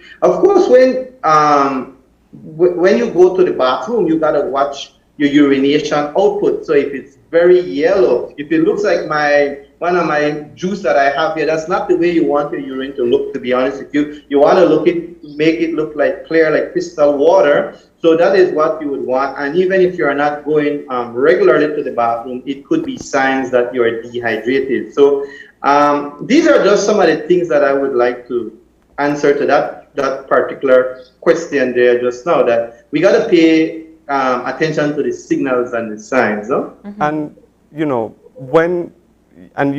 so that, you said a mouthful there. I'm trying to. He's trying to make his. What I was actually going to ask is, you know, after paying attention to the signals, and you do decide, all right, I'm gonna have something to drink. There are several options, and there's water, which is the most obvious. There's soft drink. There's Not all soft kinds of drink things, to and then, hydrate and then, yourself. and then exactly. So which begs the question of the drinks that are in front of you as well, because you have fruit juices, you have everything. So talk about the actual choices that we are able to make, benefits, and what we should avoid. Well, let me, before I go to what is best, let me go to what is not best. Most people think when it's hot, in our typical colloquial terms, we say, I need a cold one, right? Need to get a cold one because it's hot. But in reality, like I think Ms. April just made mention just now, things like sodas, alcoholic beverages, even coffee and teas incidentally, these are all drinks that basically are associated with dehydration, no? And alcohol, for example, is known as a diuretic, no? Meaning that it will remove water from the body very easily.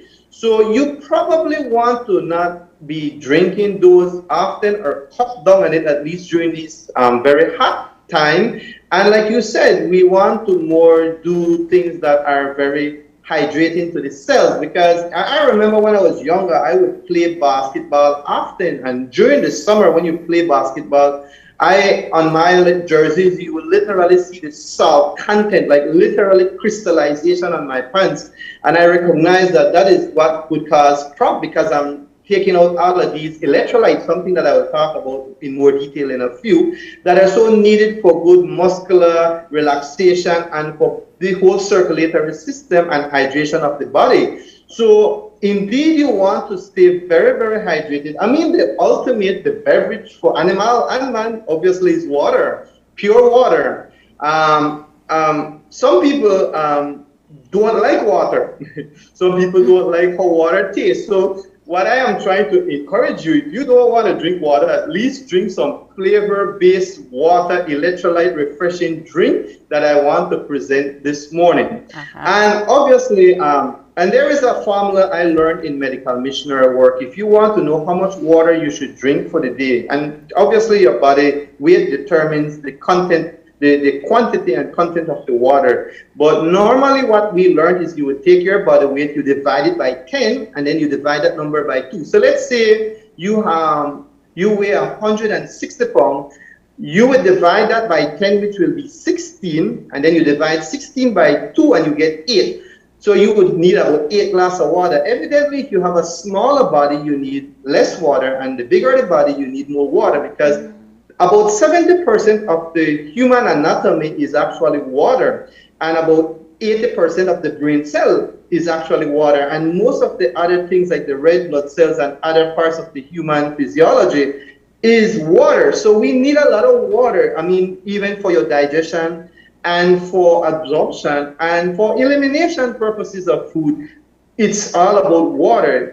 So we need to get the water in advance, by the way, because I don't even like to advocate eating and drinking, because when you eat and drink, and this is something typical in our culture, of course, but if you look at it from a even scientific perspective, when we eat and drink, we tend to dilute our digestive enzyme. But if we would get up first thing in the morning, for example, drink a glass or 2 of water, or one of these drinks that I'm going to show right now, or in between meals, like maybe 10, drink another 2 glasses of water, especially in a very hot time that we're dealing with. And then if you already did 4 glasses between your morning and mid-meal, your system is already hydrated, the saliva will tend to flow more easily, and the mastication of your food will be enhanced. Of course, in the afternoon, again, you would want to drink some water, maybe like an hour or 2 after you eat. And even in the latter part of the evening, maybe not necessarily just before going to bed, because then you know what happened, right? You would want to get up and be using the bathroom. But you can easily get 8 glasses of water, which most doctors is going to typically recommend. Now, I am of the opinion with this kind of heat, and because we are perspiring more often, you tend to want to drink more water, especially on the onset of feeling thirsty. So you want to pay attention to that very carefully. So my rule is drink a lot of water first and foremost. If you are not a water lover, then maybe you will like this presentation. One of my favorite drinks, I fortunately live on a little semi-farm, and I have several coconut trees. So I went down this morning and I got me my nice, So you climbed coconut tree this morning? Yes, I need to climb the coconut tree. I get too old for that, so I trick it. I get a ladder. No, I got up and I mean, I put this in the refrigerator, not like nice coconut water, my friend. I mean, you can be so thirsty and you drink a nice glass of coconut water. I actually have one of the coconut. I have that, and I can open it up if I really want to get fancy like a tourist and in my own land. And I can open it up and I put my straw in there, and this is GT. All right. So this is loaded with your electrolytes. Which is so important to keep the body hydrated, because when we sweat, we tend to, like I said, we lose some of those very important electrolyte substances, including phosphorus, potassium, sodium. And a lot of people would ask, well, what about sports drink? Because, you know, when you're athletic, they tend to tell you drink a lot of Gatorade and other sports drink. And while they are very good, because they do having some of these same minerals that are found in the natural fruits that I'm going to display this morning. What we find though is that even like Pedialyte, like I was looking at this Pedialyte this morning, I tend to keep Pedialyte just as an emergency, and I live a little bit out from Belmopan, so you know, if I have a diarrhea attack or something, maybe I can quickly hydrate myself with what I have close to me. But I was reading the label and it's loaded with a lot of added sugar, GMO sugars, you know, corn sugars, flavors, food dyes, aspartame, and a lot of other unnecessary, not natural but more chemicalized sugar that could be fattening, by the way. So when I drink coconut water, I'm getting the real deal, and it's very low in calories, it's very low in carbs, and it's very high in potassium, sodium, phosphorus, free of fats and cholesterol. And by the way, this is a good thing to prevent kidney stones, because one of the problems too with this kind of heat, with dehydration, you tend to have crystallization occurring more readily in your body, so people tend to get kidney stones. Of course, if you're eating a lot of acidic forming food, then you get what we call calcium robbers from your bone, and those can crystallize in your kidneys. Just remember, you know, it's a whole circulation of the blood, and the kidneys are your filtering system. And if some of the small microscopic calcified products get into your kidney and you are not drinking enough water to flush it through your urinary system, then you know what happened, right? Crystallization occurs. So this is so amazing to think about what just a drink of coconut water a day can prevent kidney problems, can hydrate you. It's a good electrolyte, a good sport drink as well.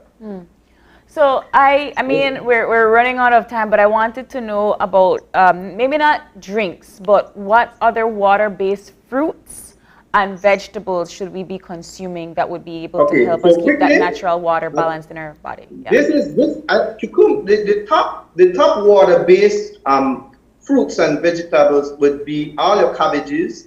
So lettuce and cabbage have a lot of water. Cucumber is about 90% water. Watermelon speaks for itself. It's about 93% water. So this is a watermelon-based juice. Basically, I do a lot of watermelon and pineapple juice. So what I do my preps, and I keep them in my freezer. So I put them in cubes. I put them in the freezer, and I chop them up. And when I want to blend, I just take them out and I put them in the blender. I quickly blend it. And this itself, just watermelon, and what I do here, I have some little mint leaves that I put in there, and the mint is very refreshing too, and it's good for the digestive system. This is a very good drink. I don't need any sugar. I mean, I have a sugar baby that I got yesterday. I'm gonna use this today, right? My sugar baby, very, very sweet, loaded with all of these, and I make what is called a sparkling watermelon electrolyte beverage, where, you know, a little fancy word there, but I put in little stuff in there, like I flavor it, and I can even take some lime and I would cut it like this, and then I put it in there, and I put some mint leaf, and it's very good for eliminating cellular waste as well as delivering nutrients to our cells. And of course, like I said, it's loaded with your electrolyte base essential minerals, you know, phosphorus, your potassium, your sodium, which are so needed to also keep you hydrated, no? Well, sorry, go ahead. No, go ahead. Sorry.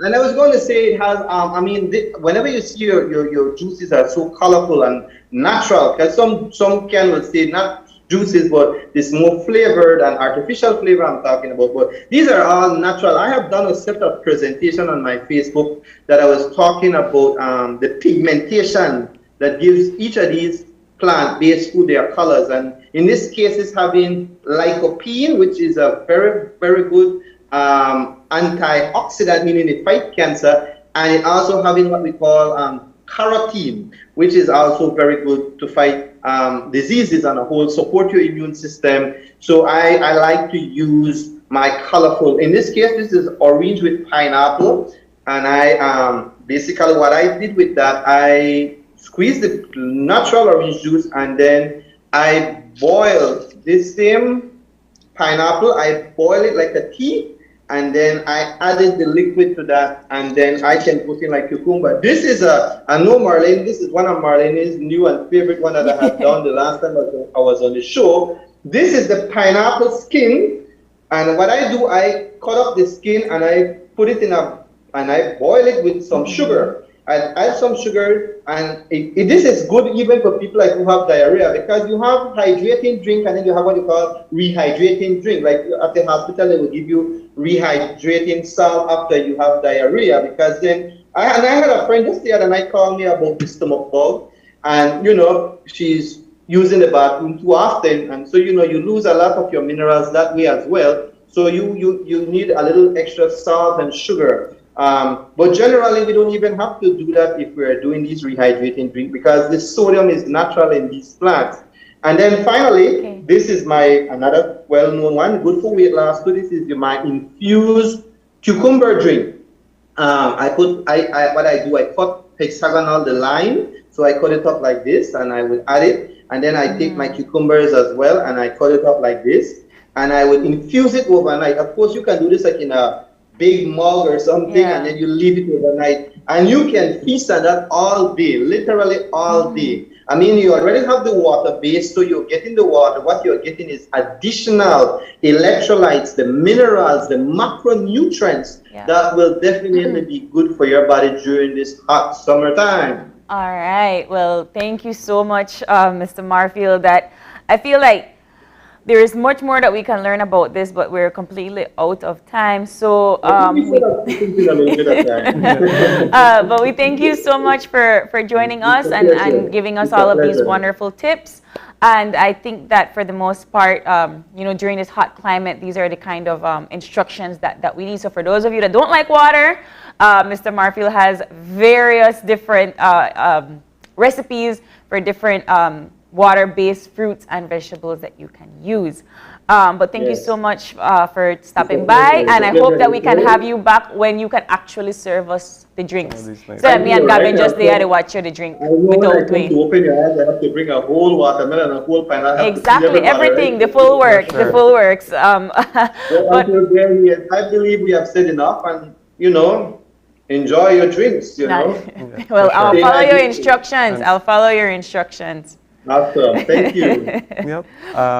Okay, so everybody, that was Cornelia Marfield teaching us all about the importance of hydration and what you should be doing right now because it's super hot. Yeah. But of course, we have to take another break, and when we come back, we are going to be having trending topics and then our wrap-up. So please stay tuned, and we'll be right back.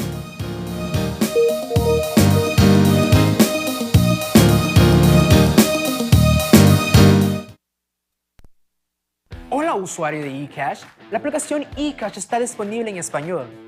Cambiar el idioma de tu aplicación de eCash de inglés a español es rápido y sencillo. Déjame mostrarte cómo se hace. Primero, abre tu aplicación eCash. Introduce tu PIN. Toca el icono More en la parte inferior de tu pantalla. Selecciona Security. Selecciona Language. Y luego selecciona Spanish. Vuelve a introducir tu PIN y ya está. Tu aplicación de eCash está ahora en español y puedes seguir disfrutando de tu cartera digital eCash.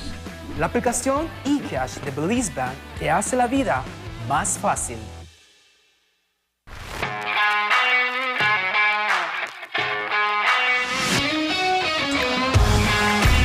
Messi! Off goal! What a goal from Lionel Messi! What an incredible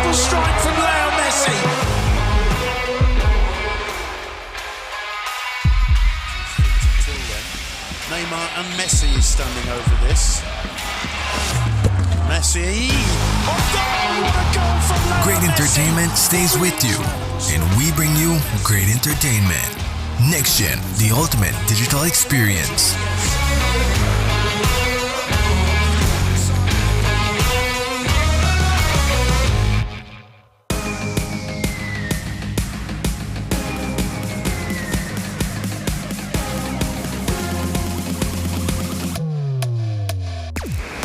Download the SmartStream app on the Android Play Store and create your account to get access to movies and stream at home or on the go.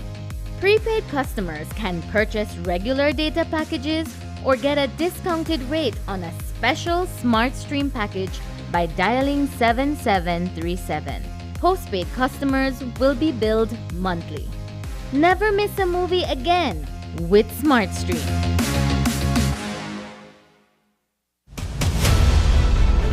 Dwayne Moody, Isani Cayetano, Marian Ali, Paul Lopez. Your News 5 police teams do whatever it takes. Go wherever they need to go, so you can catch the story wherever you are, whenever you want, on whatever device. Channel 5 believes on television, Facebook, Instagram, and YouTube, because news is now everywhere, all the time, and so are we. Whether you're at home, on the road, at work, or at school, if you see news happening or suspect that something might be up, call or text the Channel 5 News Belize tip line at 672-5555. You don't have to give us your name, just give us the tip. That's 672-5555. Call or text us so we can check it out. When someone you love becomes a memory, the memory becomes a treasure. Channel 5 introduces the Daily Obituaries. The Daily Obituaries will broadcast all death and funeral announcements and memorials to honor your loved one's life and memories.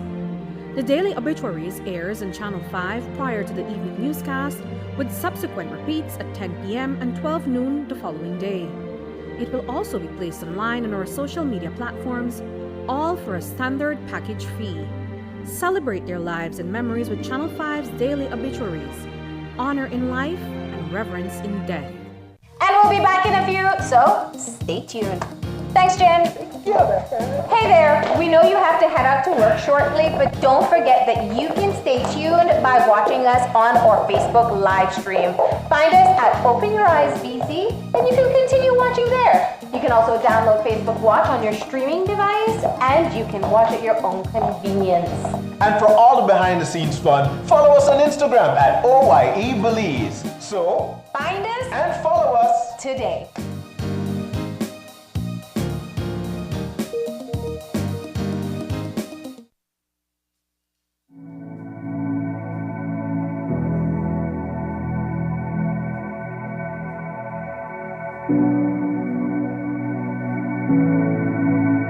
And we're back. And if you're joining us right now, it is Trending Topics Tuesday, and that is when I give you a quick rundown of some of the most trending topics on social media over the past few days. And of course, we're going to jump right into it.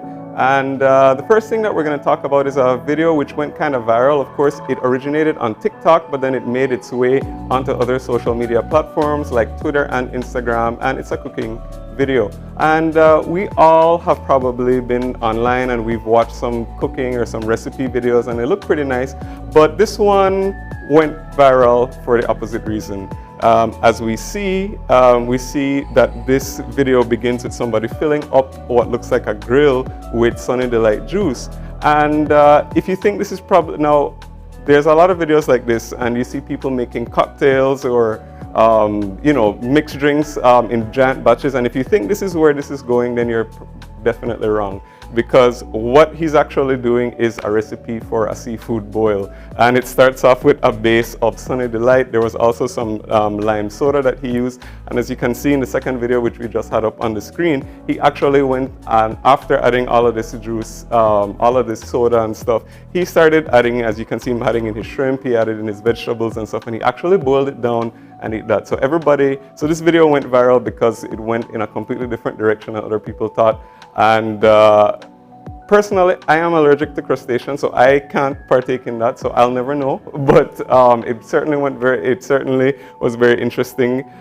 People were saying, okay, some were saying that they want to try that, but most people were saying, okay, what is going on here?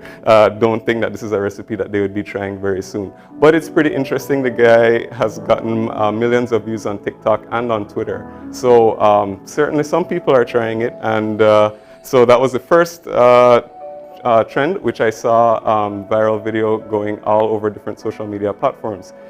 The second trend that we can talk about this week is the upcoming release of a miniseries which focuses on America's First Ladies. Now, there's a lot of buzz for the upcoming release of the miniseries, and in particular about the portrayal of Michelle Obama by the actress Viola Davis. Now, that announcement in and of itself would have made news, but as clips and images from the miniseries come up, there have been a lot of memes and lots of imageries about the faces which Viola is making as Michelle Obama, and particularly this characteristic, as you can see, the pursing of the lips.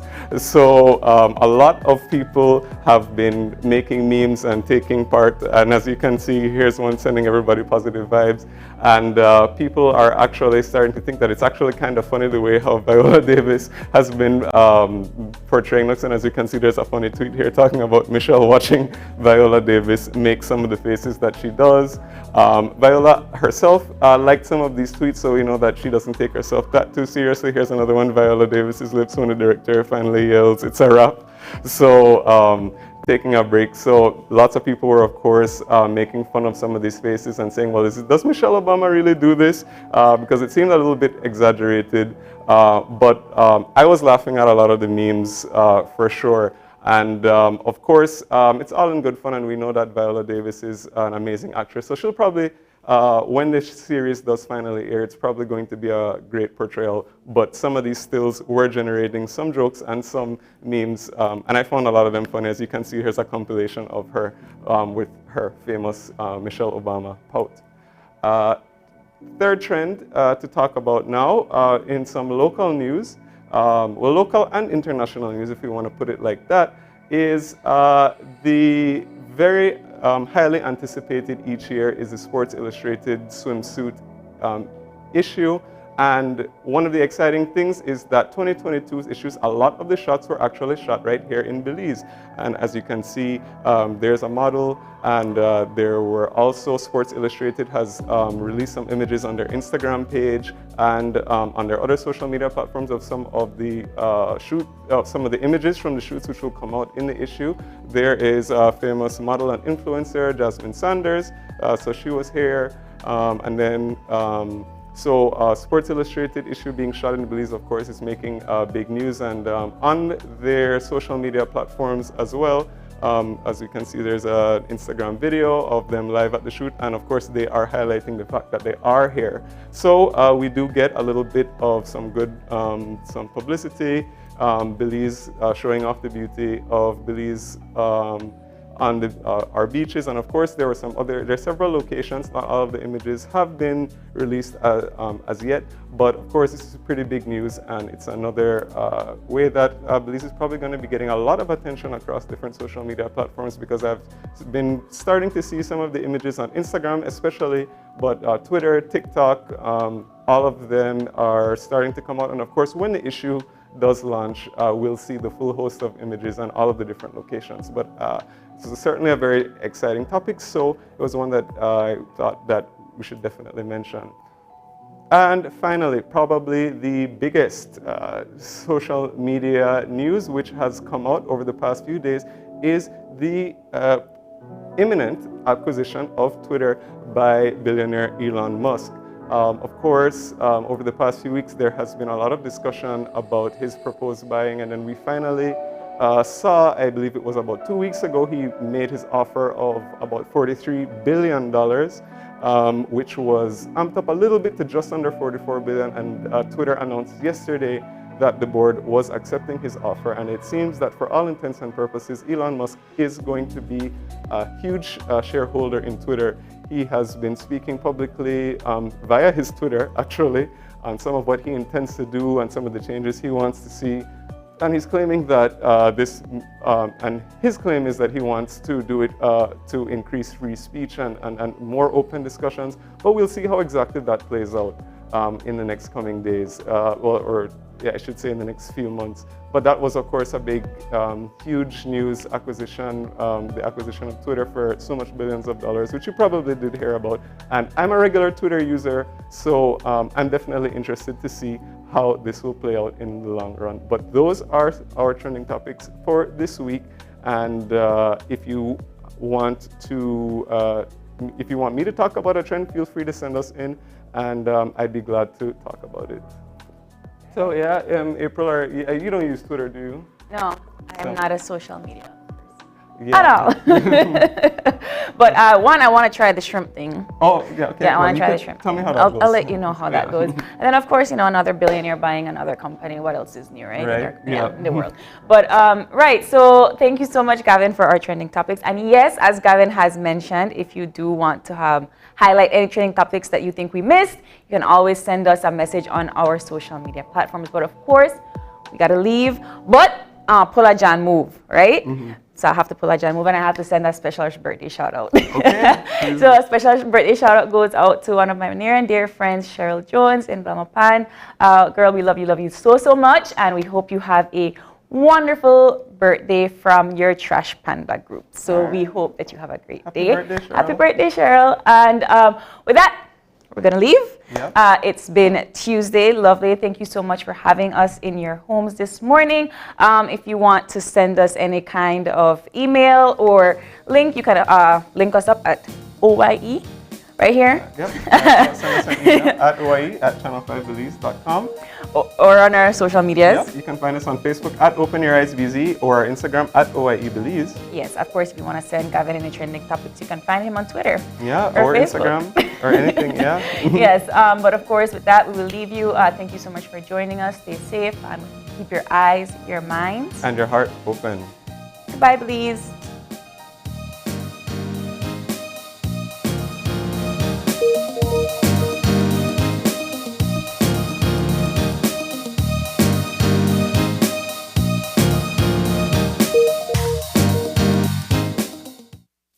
Open Your Eyes was brought to you by the Belize Bank.